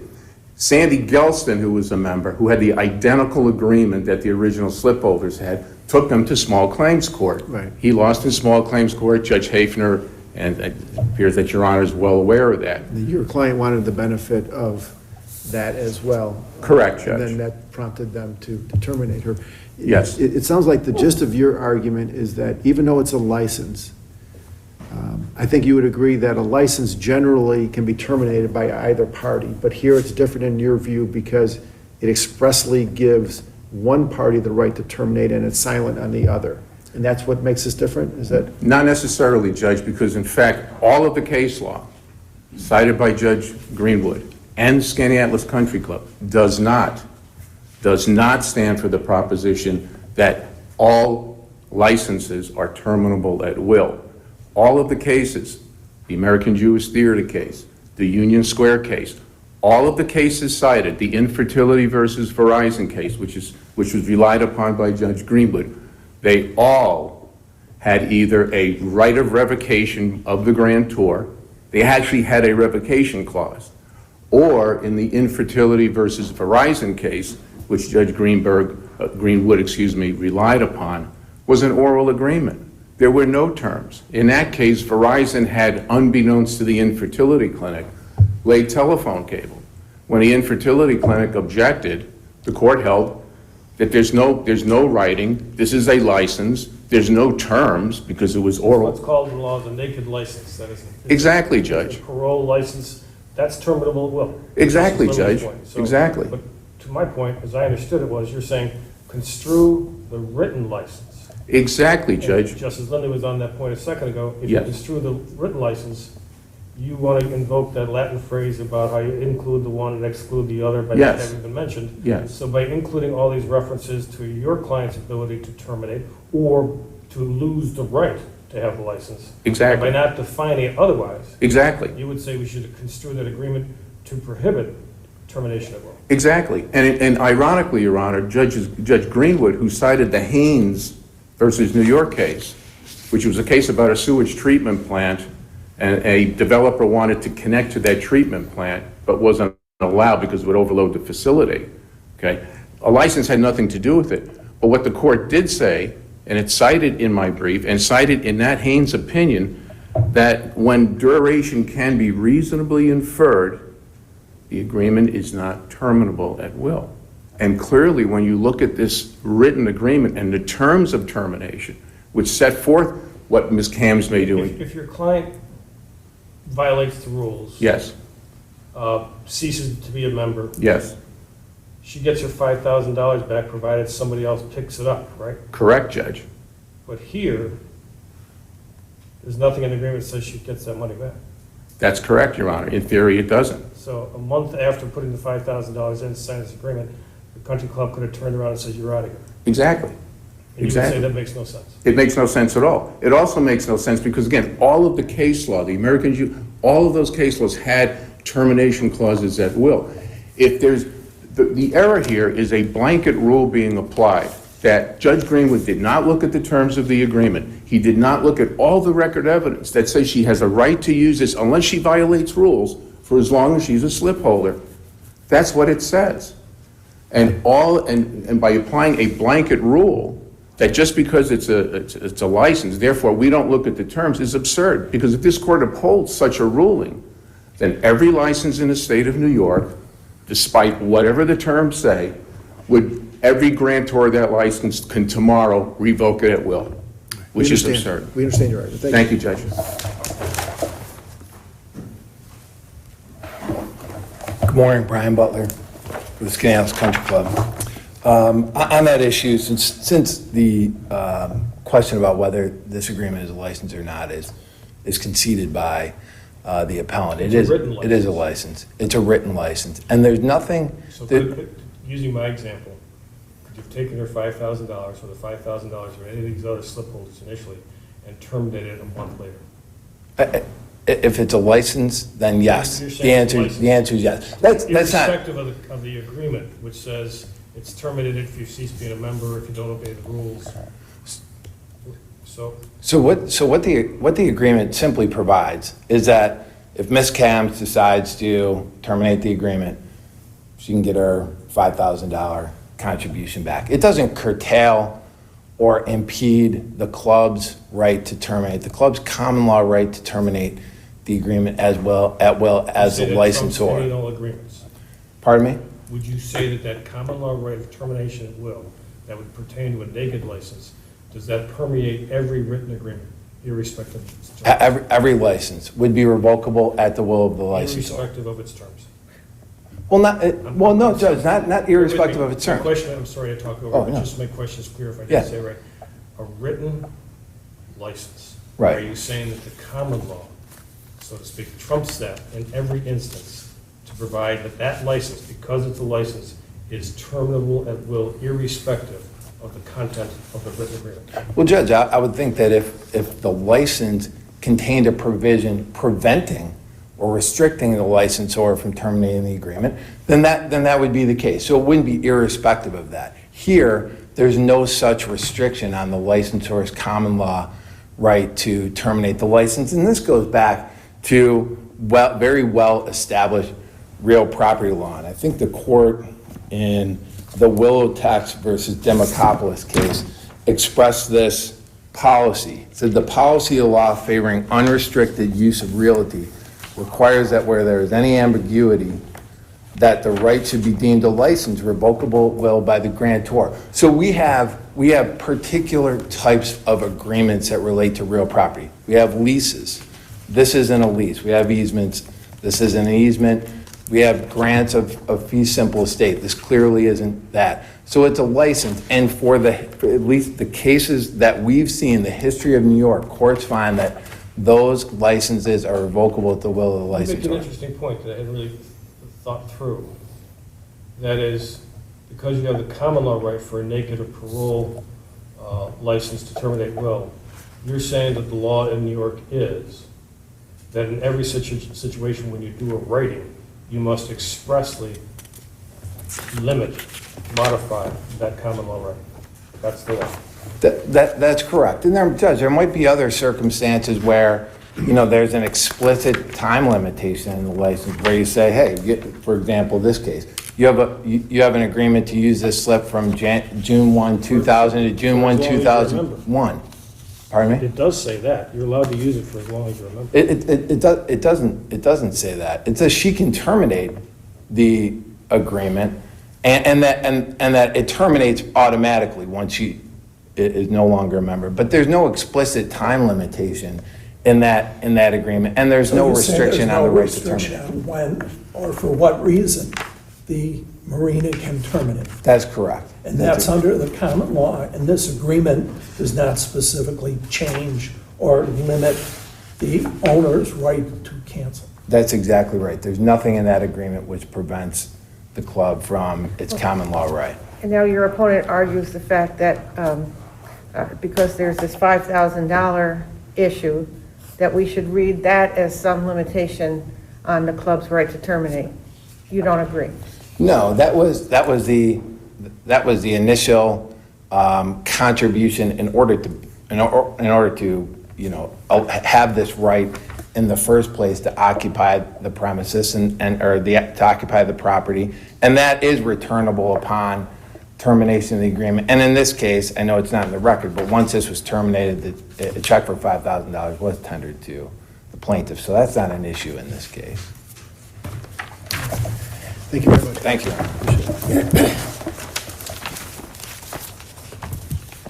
Case 688, Laura Cicero versus Patricia O'Rourke.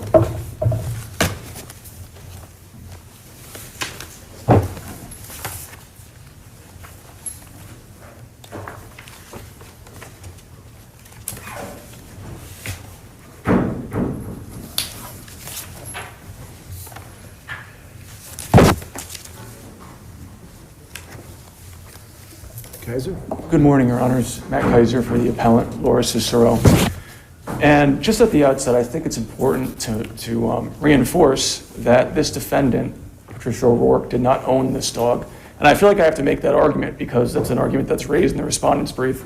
It's actually conceded below that Ms. O'Rourke did not own this dog. And that's a consequential concession because the barred Collier strict liability limitation has never been extended to a non-owner. Well, I saw that you had that in your brief, but there are a number of Court of Appeals cases that seem to be contrary. Patron is the one case that comes to mind. Patron versus Fernandez, 2009. It was applied, the barred rule was applied to a non-owner. There was the Bernstein case, which was the plaintiff got bit in a toy store, and there was various other. Door, I think, was the dog in Central Park where somebody was throwing a ball. It has been applied to non-owners in those three cases. No, Your Honor, I think that's mistaken. Dorr was an owner. Bernstein was also an owner. And the Patron, I believe, was an owner with a male person. Right, there were two defendants in Patron. One owned the property and one owned the dog. Correct? They applied it to both. They applied it to the property owner in Patron who did not own the dog. They applied it to the dog owner as well, but you're saying it's never been applied to a non-dog owner. I thought it could be applied if you harbor the dog. You don't necessarily have to own the dog. If my wife and I live together and she is the listed owner of the dog, I'm still harboring the dog at my residence, aren't I? And therefore, I'm liable if I'm aware of vicious propensities under harboring. Right. There would still be a viable strict liability cause of action, but there are Court of Appeals cases which hold that a negligence cause of action could apply as well. Now, Dorr. Hewitt was the most recent Court of Appeals case handed down in 2020. Dorr was a case where there were two defendants again. A woman who owned the dog, the offending dog, and her boyfriend, who was not a co-owner. I'm sorry, Your Honor, which case was that? Dorr, the case you said they didn't apply it to a non-owner. There were two defendants there. A woman who owned the dog and her boyfriend who did not own it. They were playing in the park and they were throwing the dog. Both got sued. Barred rule got applied to the owner and the boyfriend who didn't own it. In the Bernstein case, which was a toy store case, several defendants got sued, one of which was the store owner who didn't own the dog. They sued the cashier there who didn't own the dog. They sued the dog owner. The rule gets applied across the board to everybody. Right. Well, actually, in Bernstein, Your Honor, there was a non-owner who was in charge of the child, and the court ruled that there was a viable negligence claim against that non-owner. You see it again in Hewitt, 2020. Much more recent case than Dorr. Well, that's completely different than this case. That's the one at the vet clinic and where the clinic has familiarity with the dogs. You're claiming because she's a dog owner since age 25, she should be held to the same standard as a veterinary clinic? Well, Your Honor, she operated a professional dog watching business. She had multiple clients. That was her last employment before this incident. And it's true that on the date of incident, she was acting gratuitously. She was a volunteer. However, she evidenced specialized knowledge about animal behavior. So anybody who's owned a dog for, is there a period when this specialized knowledge kicks in? 1 year, 2 years, 3 years of dog ownership? Well, that's why I think it goes to the breach element as opposed to the duty element. I mean, there's long-standing precedent allowing negligence claims against persons other than dog owners. Malloy v. Starren from 1908, there's a bear in a cage. It's obviously, it's before the ag markets law, but a negligence claim was recognized there. And then in Strunk, it's not a possession landlord, it's a different type of defendant, but at the end of the day, it was a negligence claim there. Right, look, you make some strong arguments that it doesn't apply to the rule, the BARD rule doesn't apply to non-owners. Judge Wilson, in his concurrence in Hewitt, set forth it plainly, said it has never applied to non-owners, which is what you're saying. I don't agree with that, but that's what he said. The majority didn't even dispute that. But why did Hewitt go the way it did, though? If the court agreed, if everyone agrees that BARD has never applied to non-owners, why wouldn't the veterinarian clinic win on that ground? Easy. That's an easy win. Instead, they said, well, there's specialized knowledge by the veterinary clinic. They controlled the premises. They've had experience with dogs. Why'd they go through all that if it could have been an easy win for the clinic based on the fact we don't own it? And why did they get into that if the rule doesn't apply? Well, I mean, I think it's important to look at, in the majority opinion for Hewitt, the first sentence of sort of that paragraph that a lot of the quotations are coming from. It's undisputed that the veterinary clinic owed the plaintiff a duty of care, the plaintiff in the waiting room a duty of care. Now, I think it's important to reinforce that the claim in Hewitt was not a professional negligence claim. That's something that's briefed, and the supplemental BOP was stricken. Those claims were out.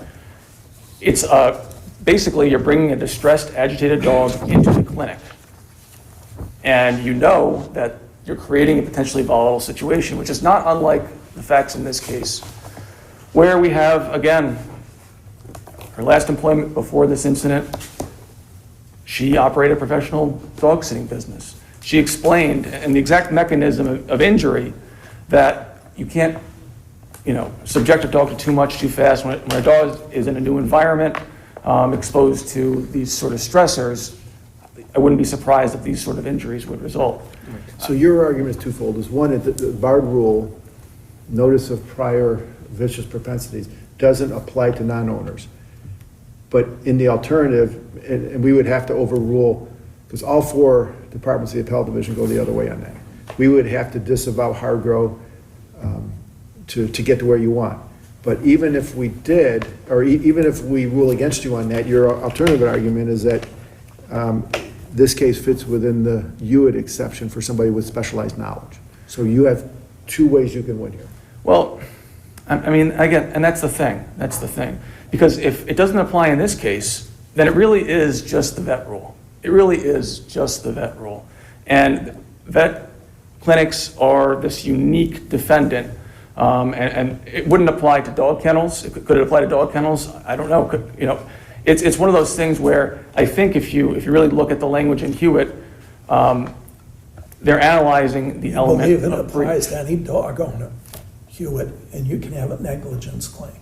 No, Your Honor. The defendant in this case did not own the dog. No, I mean the non-owner. So if I rent an apartment and I know the person I rented to has a vicious dog and the dog bites somebody, clearly the owner is held liable. Are you saying me as a landlord can't be held liable under the BARD standard, that it's just normal negligence? I think it depends on whether the dog was acquired before or after the beginning of the lease. I think that's important if you look at Strunk, and I think that there's a distinction there. Unless the court has any questions, that's essentially our position. Thank you. Thank you, Your Honor.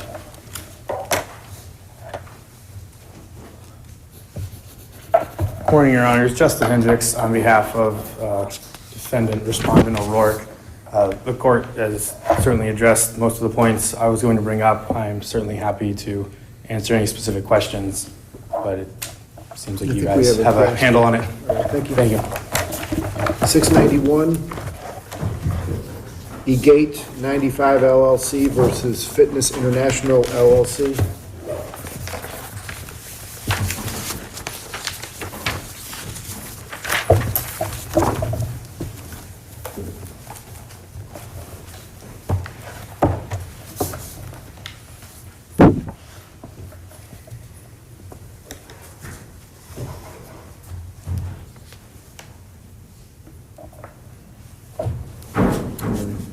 May it please the court, Dave McNamara for Appellant Egate.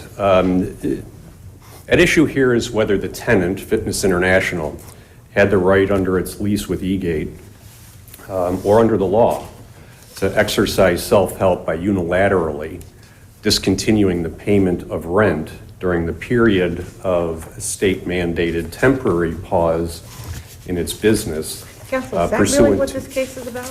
Is that really what this case is about? Isn't it really about whether or not you can decide that issue for yourself and summarily eject the defendant from the premises? Isn't that what the case is about? Whether on a summary proceeding like the one below is, whether or not you can consider them in violation and terminate their lease. The question before us is not really about payment. It's about the rights of the both of you. Well, it's about the rights arising from non-payment and whether the lease permits non-payment under the circumstances here, and it does not. Okay, whether there's a right to a summary eviction. That is clear on the face of the lease, Your Honor. Starting with, and as this court confirmed in its recent decision. If I understand it correctly, your position is that there was a default in non-payment. Correct. There was an opportunity to cure for 10 days. Correct. That was not taken advantage of, and you thereupon terminated the lease, and then thereafter, based on that termination, brought a holdover proceeding to summarily evict the tenant. That's right, Your Honor, and all of that. The question whether or not there's a default, isn't that what the other side's really debating, is whether or not there was that trigger to allow you to terminate? I think that's what we're focusing on. Yes, that's precisely correct. And their failure to seek an injunction under Yellowstone. That comes into play also. And as the court stated most recently in the Arista decision, you start with the language of the lease without parsing, and you look at the landlord's rights as stated in the lease. And important in that regard is Section 5.3 of the lease, which provides that throughout the term of this lease, tenant shall pay to landlord without demand, deductions, set-offs, or counterclaims the rent when is the same shall be due hereunder. So, now, some people call that a hell or high water provision that you will pay the rent. Not just some people, Your Honor, I would call it a high water provision, but that's correct. Just this past Friday, on September 9th, the New York Supreme issued yet another adverse result for Fitness International, rejecting the very same arguments that it raised here. Did it have the same force majeure clause that this lease has? Well, I'm not certain that it had the identical force majeure clause. Because I understand about impossibility or inability to perform being extra contractual rights and not applicable. But if there's a contractual provision allowing the abatement of rent during a period of a force majeure, isn't that an issue that would prevent the summary eviction? If that was the import of the force majeure clause here, Your Honor, perhaps, but it's not. Why? The force majeure clause here excuses performance of a party. The only performance required of Fitness International was the payment of rent. The force majeure event that they rely upon, meaning the temporary suspension of its right to conduct business, did not, and they admit that it did not, preclude their payment of rent. Well, what if some of the other events in the clause had occurred? What if there was a hurricane that destroyed the premises, or a fire, or a war, riots? They're relying on restrictive laws, but what if it was one of these other things? They still had the money. They say, yeah, we could pay the rent, but we're not getting use of the property. Would they still have to pay the rent there or face eviction? Well, Your Honor, I think they would have to first pay the rent under the hell and high water provision, but there are remedies and a specific process for asserting events of breach by the landlord. And that's in 19.3 of the lease. Well, look, it would seem like if, and I'm not saying you're wrong, but if you're right on your interpretation of the force majeure clause, it really provides very little, if any, relief. If there's a tornado and it destroys the entire premises and that doesn't excuse paying of rent, and if they don't pay the rent, they can be evicted, what benefit is that clause to the tenant? I'm saying under the terms of the lease, Your Honor, they can't exercise self-help, and specifically not in cases where it's a close call as to whether or not a force majeure event occurred. They are not without a remedy. Are you saying it's a close call here, or are you saying there is no force majeure? I'm saying there is no force majeure here because the act that they're seeking to be excused from performing is the act of paying rent during this period of time. And there was no force majeure event. The government edict saying they, as a gym, could not open. That did not, Your Honor, constitute a force majeure event rendering them unable to pay rent. Because they got the $300 million from the government, and they might have had other funds. So is it an analysis of the finances of the tenant in each and every one of these cases to see if it applies? Did the restriction on their use of the property affect their finances such that they couldn't pay rent? Do we have to go into that? Open up your books and show us what you have? You certainly don't have to do that here, Your Honor, because they have made no argument in that regard. Right, they actually Period. conceded. They Right. concede they have the money. They concede that there was no event here as a consequence of these executive orders that precluded them or hindered their ability to pay rent. Right, they're just saying it's not fair, we pay rent for a property we couldn't use. Correct, and that's their argument. That fairness analysis has to be advanced by them pursuant to 19.3 of the lease. They have to assert. I thought the definition of force majeure, which is 22.3, says if either party is delayed or hindered or prevented from the performance. They certainly weren't prevented, but they weren't hindered by the fact that they weren't allowed to be open in paying rent? No, Your Honor, because the provision specifically refers to the act, and the act that is excused.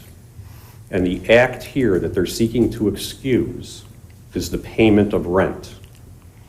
So And that the payment act, of rent is not hindered in any way by the building being closed by government edict as far as you're concerned? No. That doesn't fit under force majeure. No, and Fitness International has made no argument. In fact, they have conceded its continuing ability to pay.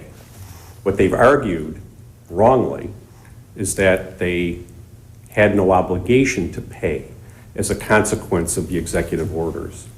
And multiple courts in this state have now concluded, in fact, in 2 cases that Fitness International is a party to, that they have no excuse for non-payment arising from these temporary suspensions. Are you referring to Judge Walker's case out of Buffalo, one of those? And is that one of the cases you're referring to? Yes, I'm referring to that case. I'm referring to the Expressway Plaza case down in New York that was decided last Friday. Wasn't Walker's case, the force majeure clause, specifically exempt the paying of rent, though? Wasn't that a different clause than what we have here? They're all different to some extent, Your Honor, and that may be the case, but focusing on the specific language of the force majeure here, we're focused on an act and whether the act was excused. The act here is the payment of rent. That act was not excused by this 6-month disruption imposed by the state's executive orders. If the act to be performed that was allegedly hindered, delayed, whatever, if that act to be performed under the force majeure clause was the payment of rent, the clause goes on to say something about such act shall be excused for the period of delay. It doesn't say excused entirely. Correct. So the argument that the defendant has here that it's excused entirely just can't add up to this force majeure clause, you would say. Agreed, Your Honor. Reading the express language of the force majeure clause, It just is not applicable to these circumstances. But I'm confused by shall be excused for the period of delay and the period for the performance of such act shall be extended by an equivalent period. So does that mean that since they didn't pay rent for 4 months, if that's the act to be performed, the duty to be performed, is they get a 4-month extension? And if that's true, they missed that too, right? That would be correct, Your Honor. If you read on, it expressly says that any act that can be performed by the payment of money is not a force majeure event. So the real question here is whether there's a breach of a representation, covenant, or warranty in the lease. So if it could be cured by the payment of money, it's not a duty that could not be performed. Correct. Correct. And Excuse me, yes. Counselor, you keep saying the only act to be performed is the payment of rent. Aren't there acts on the part of the property owner to have the building be opened and have the gym access to there? Isn't there acts on both sides that are important to be analyzed here? Yes, Your Honor, absolutely. Not as they may implicate the force majeure clause, but in other provisions of the lease, certainly. And it's important to take a look at those provisions, including Section 5.3, the hell or high water provision, and also the Section 19.3, and the representations and warranties provision. The representations and warranties provision is specifically tied to title. Title under fee simple for one portion, title under a leasehold for the other. And all of the representations and warranties are stated in the context of the interruptions as a result of encumbrances on the title or disruptions caused by encumbrances on the And title. here, the government action did not touch in any way upon title. No. It just told the tenant, you can't run your business. Correct, correct. So, so there's been no breach of a representation, covenant, or warranty based upon peaceful enjoyment of the property or an interruption of a business for 6 months during a lease that could be 33 years. And also, to state a cause of action for a default, you have to refer to 19.3 of the lease, which specifically provides that to even be a default, the tenant is obligated to send a notice of default and a demand to cure, giving the landlord 30 days to cure.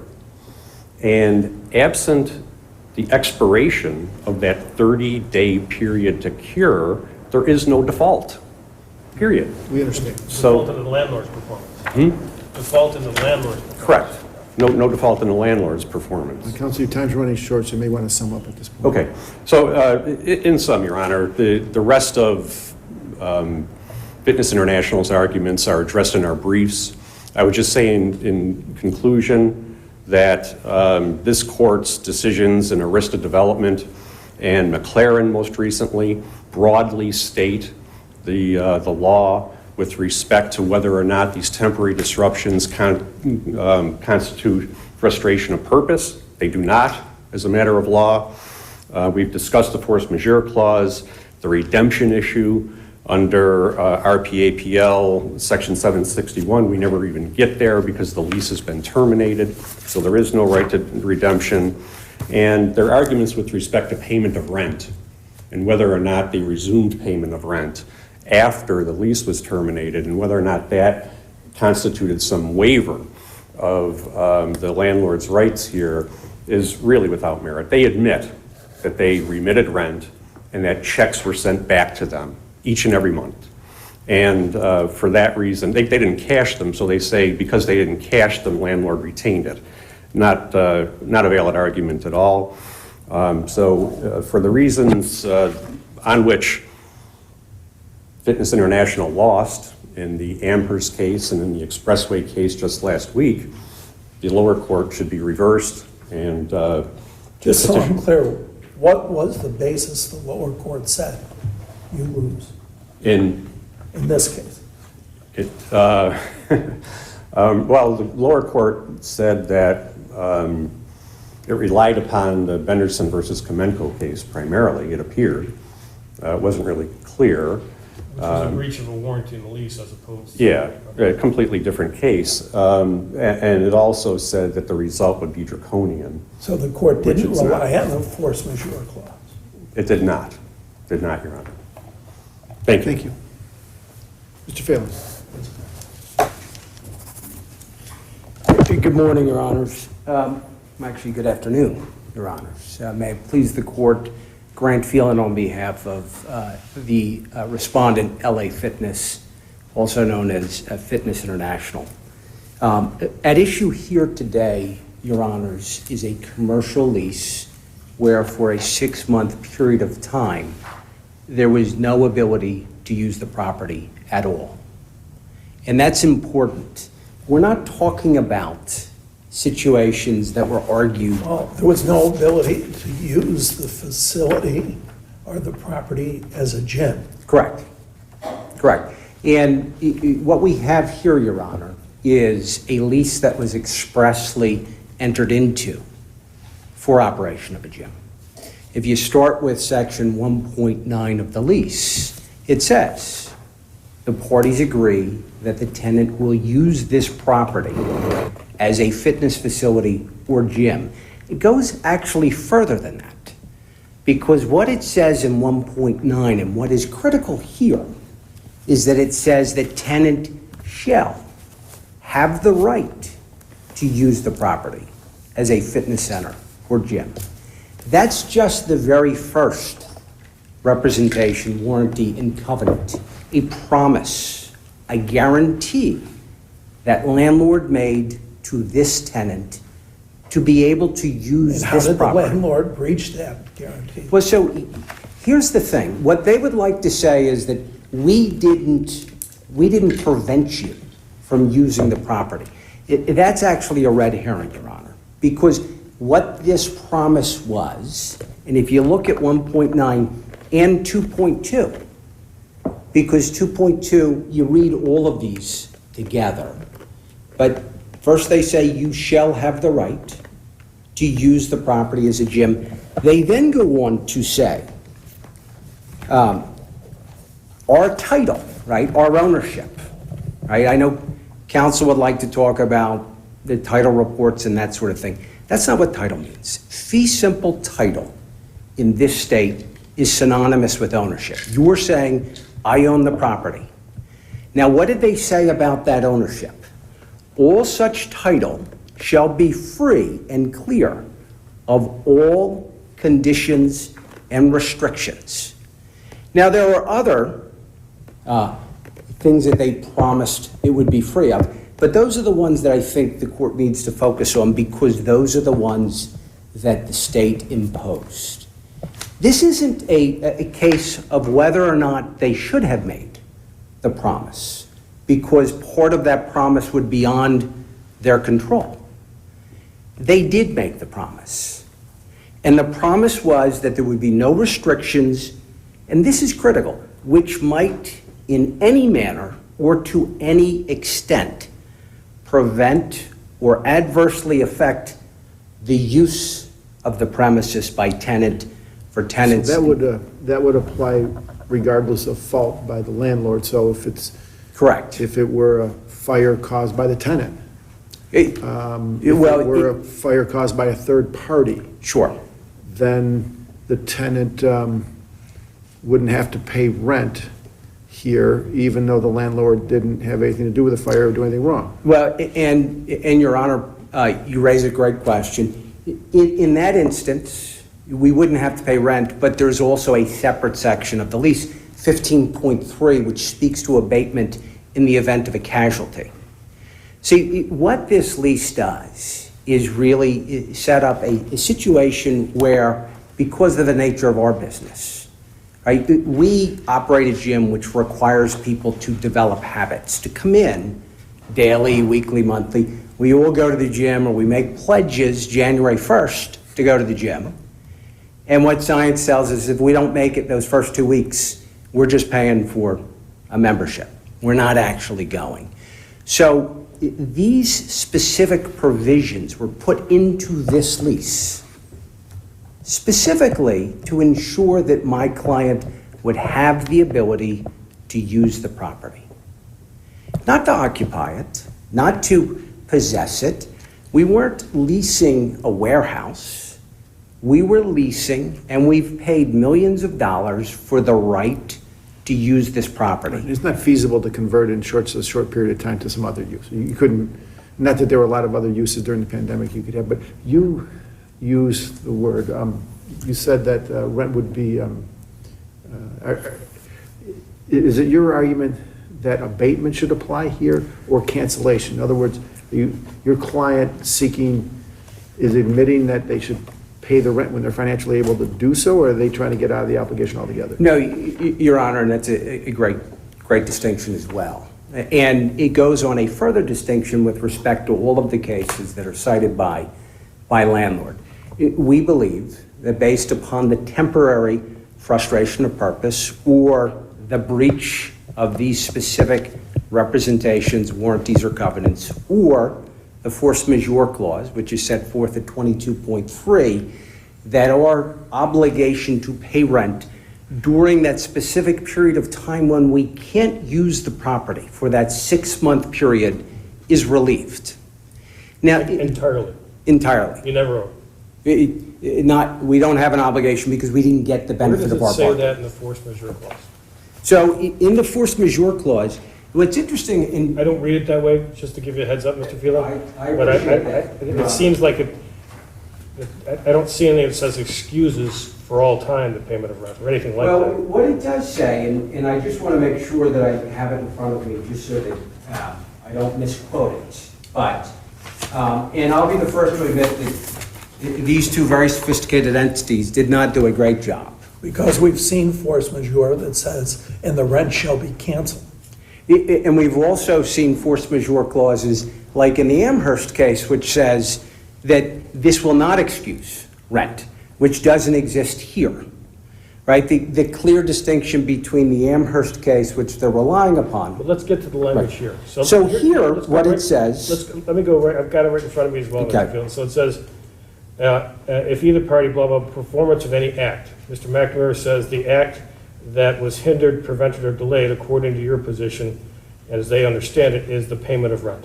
Do you agree that that's the act referred to in the second line of that sentence? I don't agree that it's that basic. You know, I know that landlords like to say, well, because you could write a check. Well, tell me what the act is. Well, I think it goes to the whole purpose of this lease, right? So you don't read it just with respect to a discrete act, because as one of the justices, I apologize for not remembering who, but actually pointed out that the acts flow both ways. So if you're trying to give meaning to the force majeure clause, And it's your right? defense to raise. Pardon me? It's your defense to raise, as I understand it. Correct. But our point was that our ability to operate this premises, right? This wasn't a situation where we could do takeout or we could do curbside pickup, or we were. So that gets my point, Mr. Phelan. I'm sorry to interrupt you again. That's why I'm drilling down on it. Sure. Is that if the act that was delayed, hindered, whatever, is the performance by the landlord to provide the premises, that's one thing.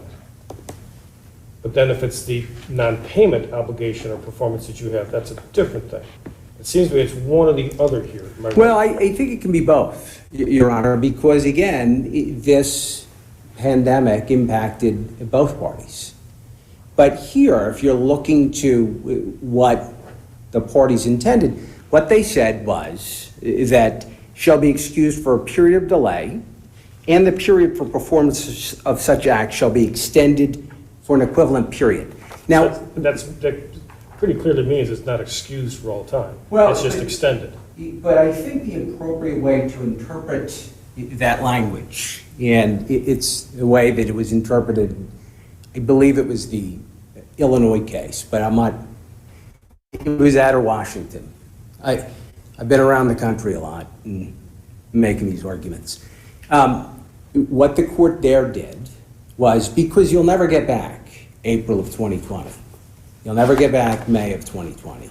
This is a unique situation where those months are gone, and the rent is being paid specifically in this installment agreement in exchange for the right to use it for a month.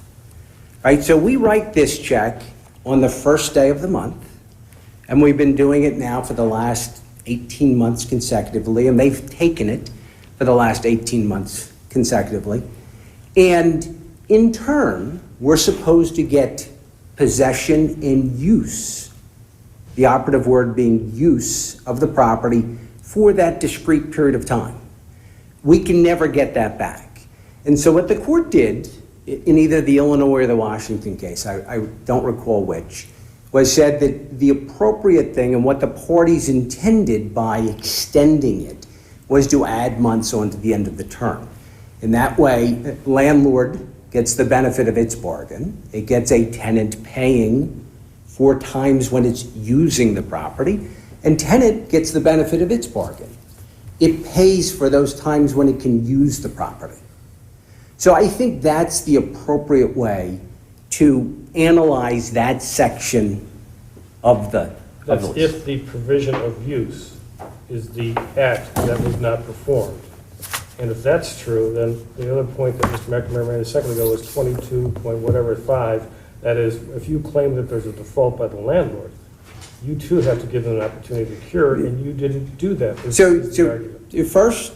First, and there's two responses to that. First, we did send a notice on March 17th, sent the same notice to each of our landlords on March 17th. It didn't come up in the underlying. Is it in this record? I don't recall if it is or if it isn't. He didn't certainly raise that argument at the trial court below. Otherwise, I certainly would have introduced it. Well, you indicated in your answering papers with respect to the motion to re-argue that the force majeure clause never even came up then. So this didn't even get argued out until after the spring. I don't know if we argued, candidly, we argued 3 times this same thing, Mr. McNamara and I, for an hour in chambers, for an hour before the judge. And then when he wanted to bring up these other issues, we came back and argued it for a 3rd time.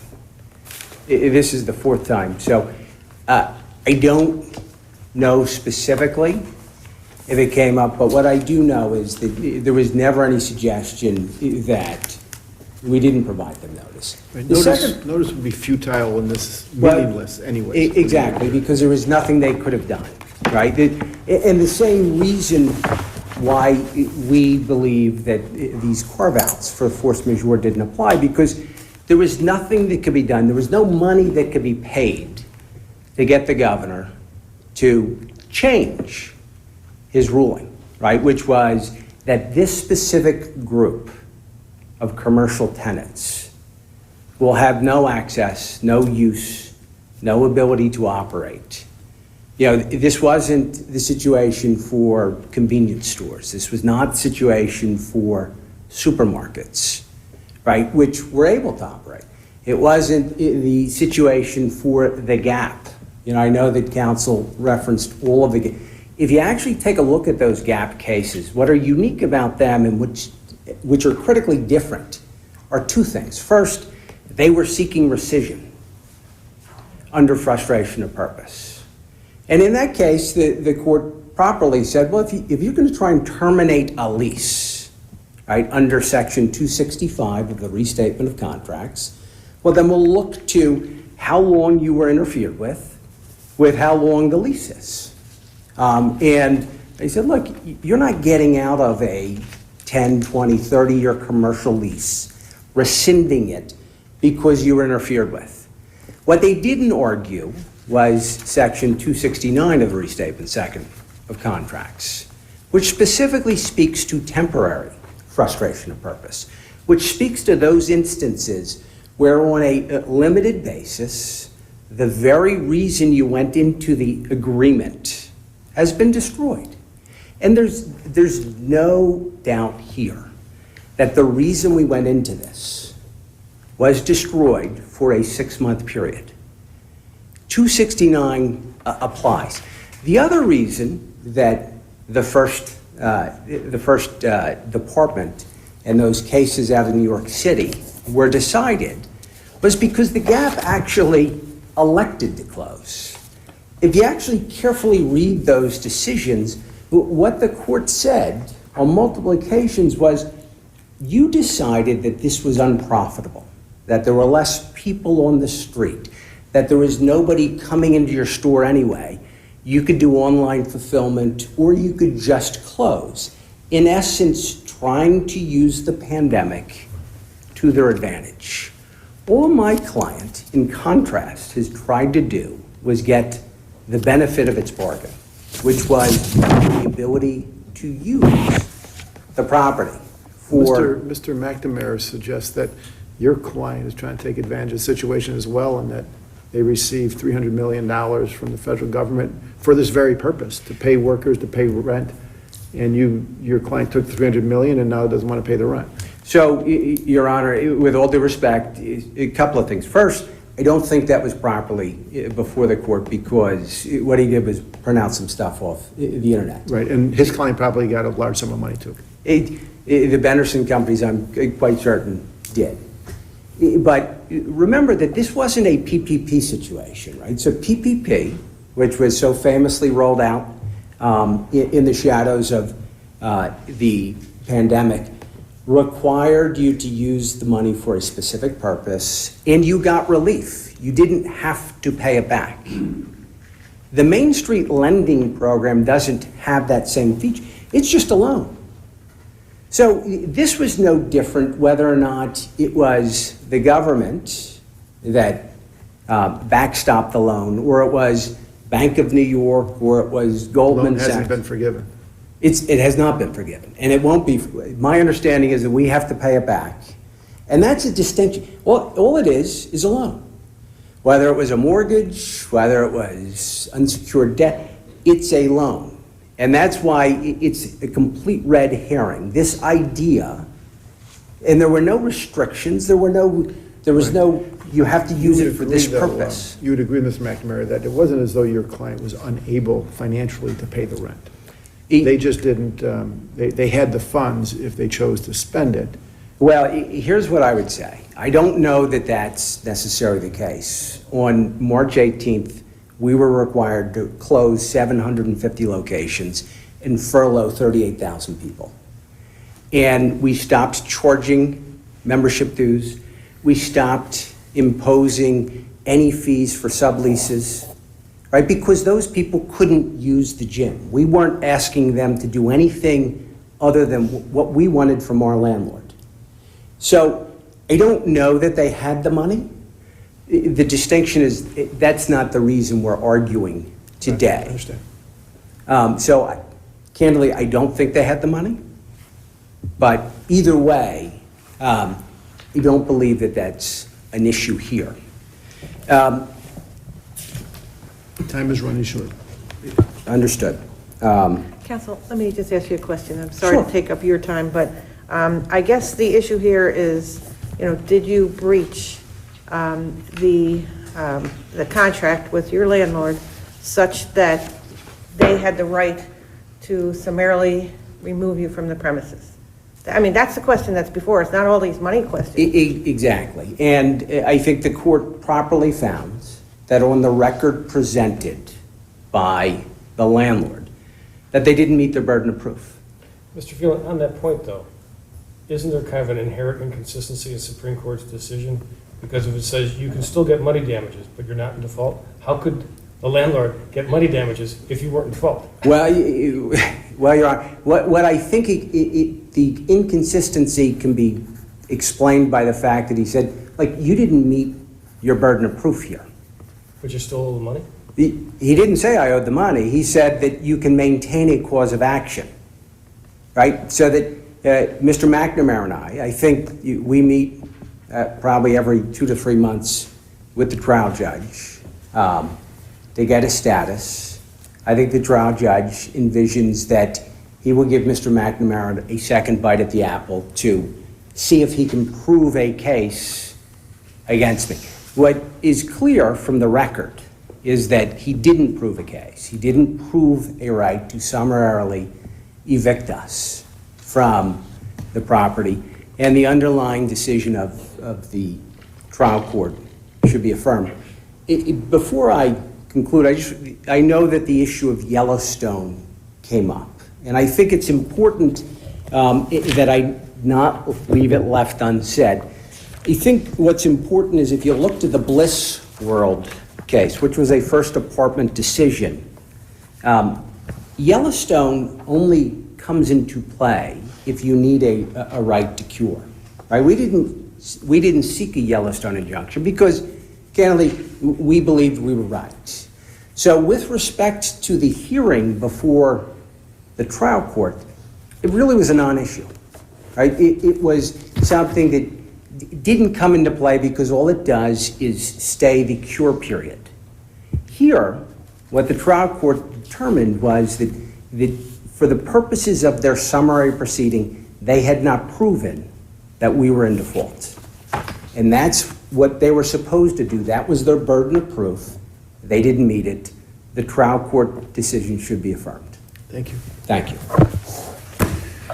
Last case on the calendar is 693 Ward versus Brothers of Mercy Nursing and Rehabilitation Center. Justice Bannister is recused.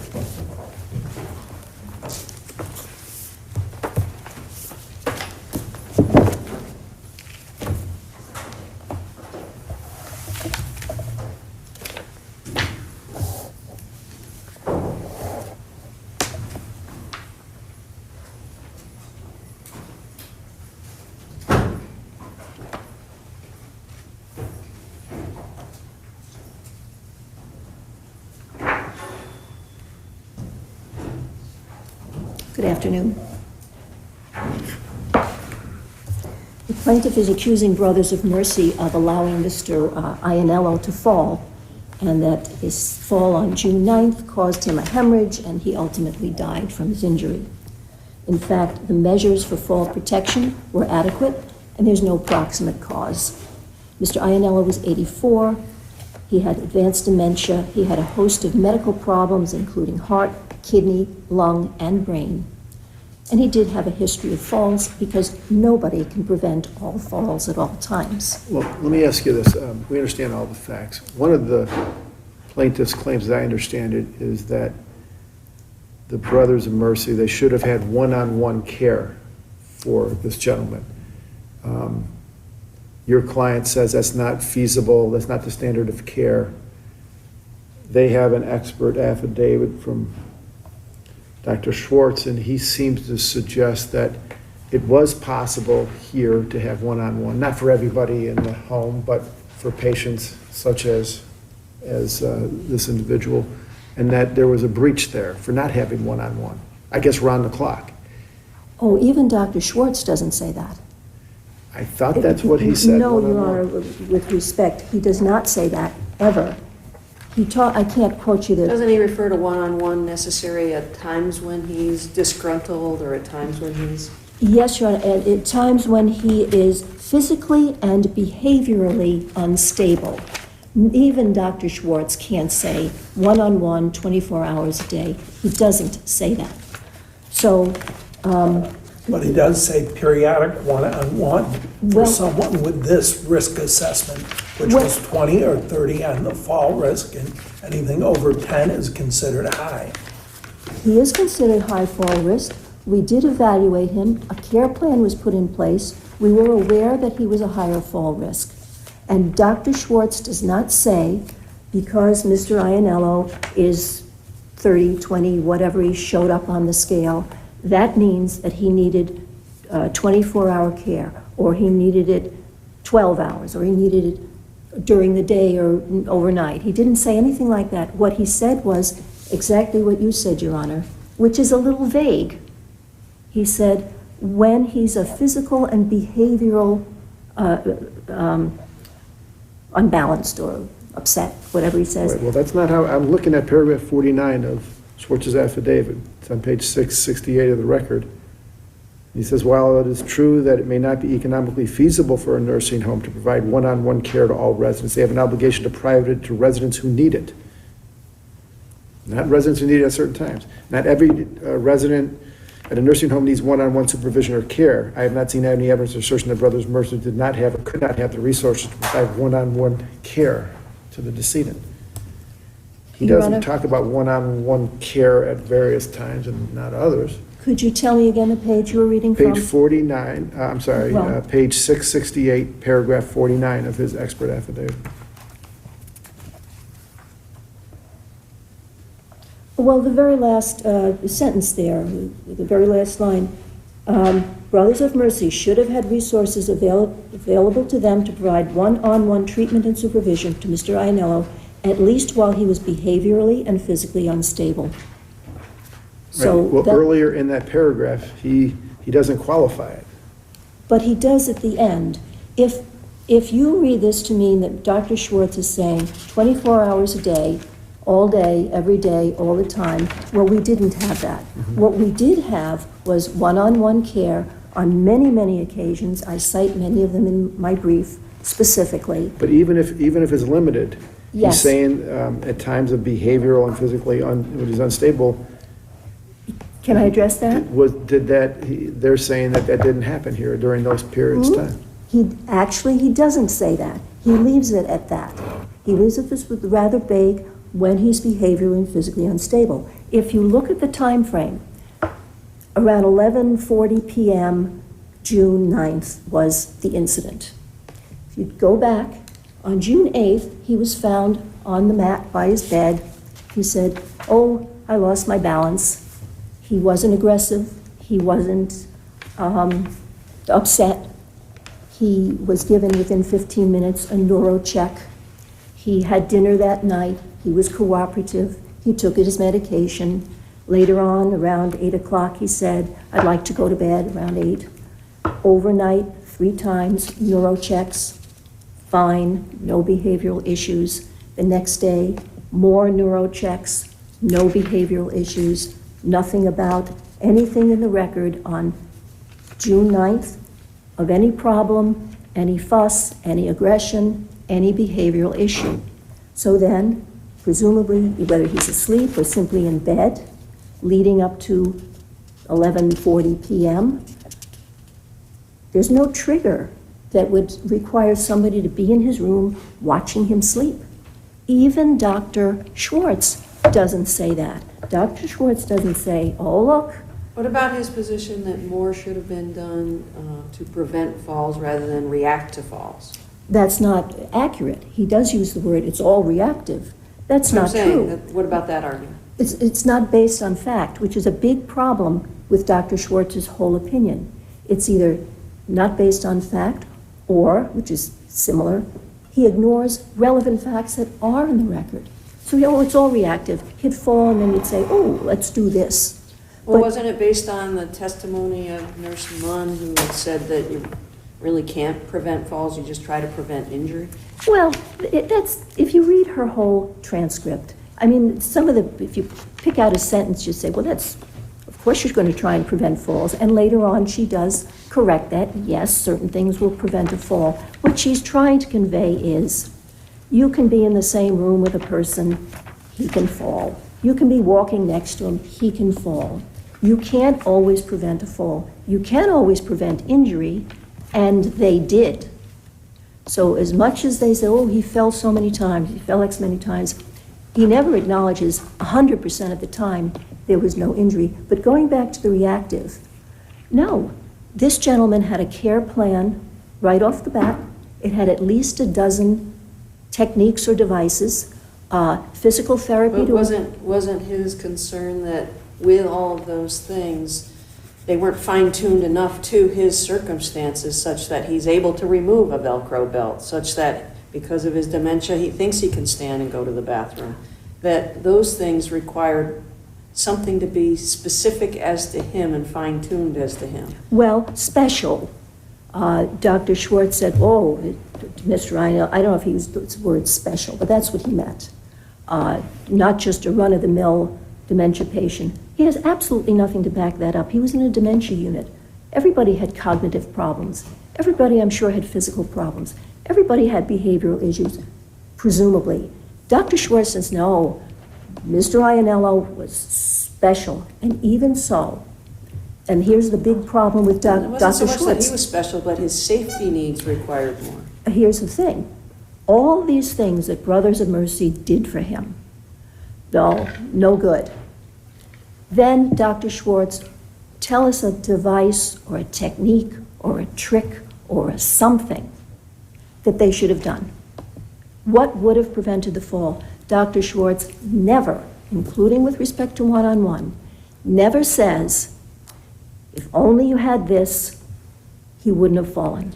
Didn't he allude to the fact that it was reaction time was a problem? For example, on June 8th, he's alone in his room at 4:45 and he's found on all fours. Well, yes, but that you can't have one-on-one supervision all the time. No, but the point is that all of these alarms and all of these things that were designed to keep him safe required quick reaction time, which when he's in his room alone, you're just not going to have. If you read Dr. Schwartz's affidavit, and that's all you read, you'd think every time this man got up or had a problem, was about to fall, he fell. If you read the record, you will find many, many, many times the alarm goes off, and because they gave him a tricky belt to take off, they came in time. Or they were looking in because he's on this program where they look in on him more often because they know he's a higher risk. Well, because they were close enough to react quickly enough. But Your Honor, it's not a one-on-one care. It's a nursing home. And there's no suggestion that, well, actually the cause of action about improper staffing was thrown out. There were many times when they did prevent falls, and they always prevented injury. If Dr. Schwartz knows how to do better, other than having people dedicated solely to this man, sitting within an inch of him, with their hands on him. Or maybe parking people near a nurse's station. Well, and sometimes he was. There's evidence in the record of that as well. But he's not the only one, and he can't have it 100% of the time. What about the response once the fall on the 9th occurred? Well, a couple things. If you need the immediate response, the physician was notified, not our employee, and he got care. I know they're saying, oh, you shouldn't have retained him if you couldn't care for him, and you should have gotten him to the hospital sooner. The bill of particulars is extremely lengthy and extremely detailed, and it never says anything about the care after the fall, and it never says anything about failure to transfer sooner. Those are, whether in words or in the statutes that they raise in response to our summary judgment motion. You can't do that. So those claims, first of all, I dealt with them substantively in the brief, but the bottom line is you can't say that in response to a summary judgment motion. Those claims, whatever else you do, really should go. They're not appropriate. Well, there was some very general things in the bill of particulars that refer to adequate treatment and things of that nature. Yes, they're vague and all-encompassing. That could be anything. That's not what a bill of particulars What is about for. the fact that we have an expert's opinion who says that if he was given treatment sooner, that he might have had a better outcome? That is so speculative. I've never seen anything like Isn't it. it always, and we have it yet in cases? No, but this one's really speculative. He wasn't to have any neurological surgery. We don't know exactly why. He had significant brain pathology and all his other problems. So Dr. Schwartz says very vaguely, oh, well, he would have had better care or something, and they'd have given him oxygen. He doesn't tie anything up with anything. And taking him off aspirin, I believe he also indicated. That's a big fat red herring, because our people can't just say, oh, well, I think we'll take him off aspirin. We don't know why he was on it. I think what he's saying is he should have gone to the hospital and let the hospital make those decisions. He was seen by the doctor, Rajeswari, and by the nurse practitioner. He wasn't seen by the doctor until what day? I don't recall the exact day, but one or the other saw him that next day. It was late Nurse at night. practitioner, I believe. Okay. That's for them to do or not do. But with respect to hemorrhage, because this all depends on there being a hemorrhage, a traumatic injury from the fall. So our doctor, Dr. Fabiano, says, no, there was no Well, what we hemorrhage. have are two doctors. One doctor says it was, death by dementia, and the other one says, no, that's not what it is at all. It was far too rapid of a decline to be that, and it didn't have the hallmarks of death by dementia. Well, So we have a difference of medical opinion. we have a difference of opinion, but our doctor's based on facts and the record. If I can go through what the reasons for our two diverging opinions, if you will. Dr. Fabiano has three pillars that he relies on. He says, first of all, at the time that they found Mr. Ianello, there wasn't a mark on him. He didn't say, oh, my head hurts. He didn't complain. Well, he wasn't the best reporter, I think everyone agrees. True, but if you don't have to be sane to know your head hurts, or, oh, I hurt my head. People know how to complain, and there's evidence of the record that Mr. Ianello knew how to complain when he wasn't feeling well. So, but not a physical mark on him. What Dr. Schwartz says is, well, it doesn't have to be. The pathology reports. Our doctor doesn't simply say, well, there are two possibilities, artifact and hemorrhage. I choose artifact. He goes through why he says there was no sign of acute bleed. They did neither CT scan showed edema, contusion, fracture, midline shift in the brain. Nothing. And the plaintiff's expert says, well, radiologists are experts. I agree with them. The fact is, radiologists don't make a diagnosis. They add a piece to the puzzle. The other piece to the puzzle is, as our doctor said, other signs and symptoms of hemorrhage were missing. Focalized, unrelenting pain, fever, retinal hemorrhage. And some of the signs would occur, he says, almost instantaneously. Hemipariasis or seizure, focal point headache, focal neurological deficits. Nothing. And what Dr. Schwartz says is no comment. He doesn't say anything. You can't do that. You can't ignore what one expert says. You can still have your own opinion, but you can't ignore that. There was too much in there that Dr. Schwartz But he also should have didn't had to. account for the rapid decline. The rapid decline doesn't matter. If there's no hemorrhage, the rapid decline doesn't matter. What they're saying is he fell out of bed, he hurt his head, he had a hemorrhage, and that's why he died.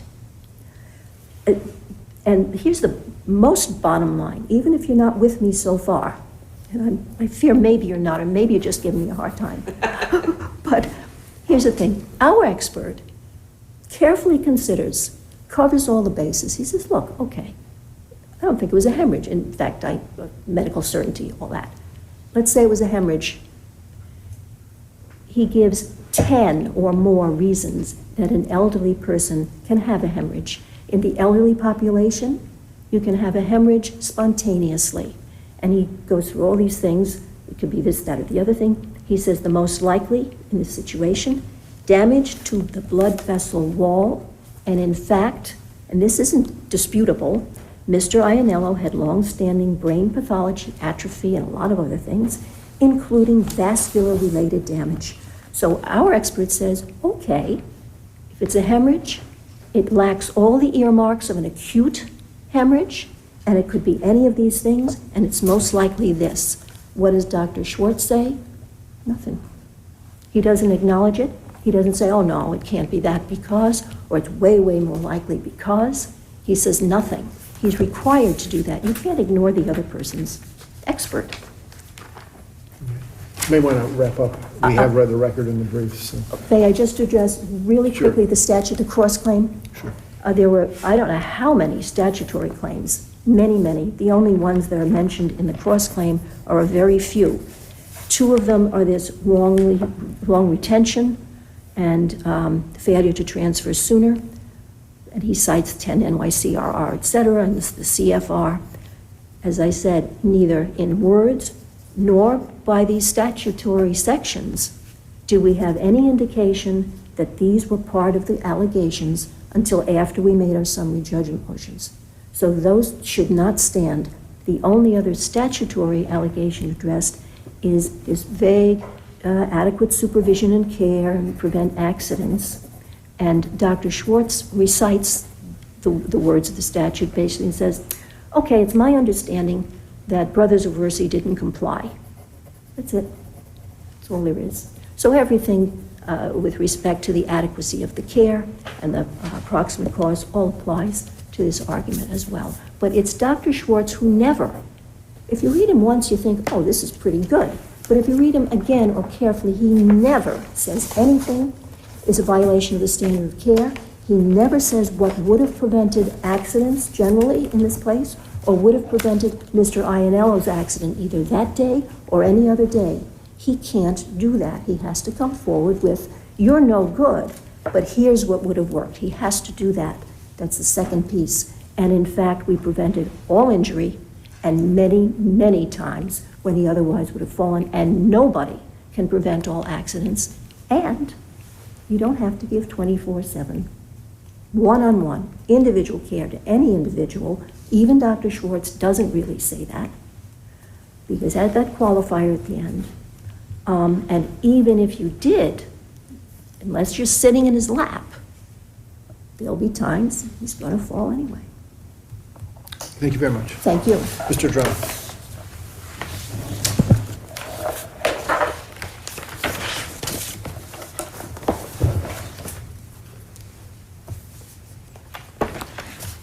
Good afternoon, Your Honors. May it please the court, Jesse Drum for the plaintiff. The defense would like this court to read each sentence of Dr. Schwartz's report in a vacuum, independently, which is not what New York law provides. It is to be read as a whole and as part of the record. Brothers of Mercy was able to prevent Mr. Iannello from falling on numerous occasions, which proves that with proper preparation, with proper execution of the protocols and procedures in place, and as Justice Winslow pointed out, adequate reaction time and putting themselves in a position to respond in time, they were able to prevent many falls. I think they identified 12 or 15 times, which proves that it is possible, and that each of those times there was somebody very close by. So what was supposed to, it sounds like a gentleman fell out of his bed, rolled out of his bed. That's what he reported, Your Honor, yes. So the ways to prevent that, you restrain him, which doesn't seem reasonable. Not allowed either. You medicate him, overly medicate him. There was complaints about that from Ms. Ward, didn't want that. Have somebody sitting by his bed every single night, waiting to see if he rolls out. That doesn't seem feasible, doesn't seem to be the standard of care. So then what, is there some type of bed with an armrest? Or what did they do wrong that they should have, what should they have done that they didn't do here? Your Honor, first of all, we assume that his report of falling out of bed is correct. He has advanced Alzheimer's. We have no idea what actually happened. That's what he reported. I would submit that his report of the situation is not necessarily reliable, although it could be true, but we don't know what happened. On admission, the moment he walks in the door of Brothers of Mercy, they identified that Mr. Iannello was unable to identify the sources of his pain. I mean, he is a poor historian by their own assessment and report. And so what we're suggesting he needed was, until they did everything else they were supposed to do by way of an interdisciplinary team that included a comprehensive group of providers, not just the ones they used that they called an interdisciplinary team, but they were supposed to do that, and until he is stabilized, and that's a chronic use of the word, not minute by minute stable or unstable, until he is stabilized and trustworthy that he is not going to have a fall event once a week or more at this facility, sometimes many days in a row, then they needed to have somebody watching him at all times. And as we said in the report, we totally agree it is not feasible for nursing homes to provide one-on-one care to every single resident in the home. We have no problem with that. That is absolutely not what we are suggesting. We are suggesting that when every other intervention has been attempted, and apparently nothing they're doing can keep him from falling, they need to do more. And if the last thing that they have in their repertoire is one-on-one supervision and somebody sitting by his bed, even at night, then that's what they need to do, because they have an obligation to do whatever is feasible for them to do to keep him safe, or they should not retain him. They're keeping him there, they're accepting payment for their services, and part of their obligation is to provide proper care and proper services and prevent accidents. According to the statute, they're required to do that.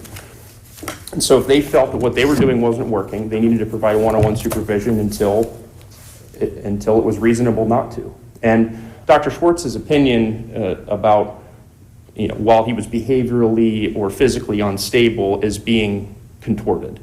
It is clear based on the reading the report as a whole that what he's saying is he needed one-on-one supervision on a chronic basis, not minute by minute while he's having an outburst. I mean, his falls were not necessarily predictable on the minute by minute sense. It's predictable that this gentleman with this set of issues was going to fall many times, but you were not able to predict it 1 minute ahead of time. So what they're suggesting, Dr. Schwartz is saying is nonsensical. But he doesn't actually say that that's the standard of care. He doesn't use those words, that the standard of care in a nursing home of this nature is to provide that one-on-one. He says it was feasible, and not for all the patients, but for patients of this nature. Right. But he doesn't use those words. He said it should have been provided to Mr. Ianello. And then he concludes, if you read the report as a whole, concludes that their failure to provide all of these things, both proactive interventions and one-on-one care, was a deviation from the standard of care. So, I mean, the standard of care is a moving target. It is individual dependent. For most people, one-on-one supervision is not the standard of care, but Dr. Schwartz is opining that for this individual, where everything else was tried, really. I mean, we admit that every play in the playbook was tried, albeit reactively. Even while he's sleeping? What's that? Even while he's sleeping? Yes, Your Honor, apparently, because he had numerous falls out of bed prior to this incident. So it is known to them that this is a risk, that he could fall out of bed. And so we would submit that while he was at risk of falling out of bed, as he had prior, that he required one-on-one supervision. What about their argument about the bill of particulars and what might be lacking there or not specific enough? Well, as Your Honor alluded to, there are allegations in the bill of particulars that are more general, and this is why we do it, because we don't necessarily know the nuances of each set of facts that are going to come up and how the defense is going to contort them or argue them. And so the first allegation in the bill of particulars is that they failed to provide improper services. That was not objected to. There was no objection or motion made on that as it being vague or overbroad, and that is their obligation. If they feel that they're going to be put in a difficult position here today based on the vagary or broad statement in a bill of particulars, that they need to take action on it. Instead, they chose not to, and we have that allegation and several others like it. And we submit that it's all part of providing proper services to Mr. Ianello, that if he required one-on-one supervision, that would have been a proper service to provide him. So we believe that's covered by the bill of particulars, including the failure to transfer too, because that is part of their obligation, even independent of the physician and the NP who are not their employees, and because they were not their employees, they had their own independent obligation to send this gentleman to the hospital when warranted. On the transfer issue, there are the allegations, and I know Dr. Schwartz says he should have been transferred to the hospital, but he's less clear about what treatment should have been provided there and why that couldn't have been provided. Where this gentleman's location, changing locations doesn't seem to help unless there's some treatment that's available at the new location. And it's very unclear what that treatment could or should have been. I understand that, Your Honor, and I would start by saying that we don't know what could have happened had he got there in a timely basis. There's no way to read the records and determine Don't we need to know what treatment would have been available to him in the hospital that wasn't available to him at the nursing home? Well, we're deprived of the opportunity to do that. I mean, we don't know what they would have done if they got them there earlier. Did the record show that the daughter asked that whether or not an MRI could be done, and it was indicated that couldn't be performed at Brothers at Mercy and that could only be done at a hospital, and then maybe a diagnosis could be had? I don't recall if she specifically asked for an MRI. I do know that she specifically... Oh, she did. Okay, then Your Honor knows that part better than me, but regardless, both the medical director of the facility and the administrator both admitted to the Department of Health investigator that he should have been sent to the emergency room, period. And what The daughter asked that be done for 3 days in a row. Right. And they admitted that was correct, that he should have been sent. And what may have happened had he gotten there earlier, we will never know. He was deprived of that opportunity, and certainly the defense should not get the benefit of creating this, void of information for him.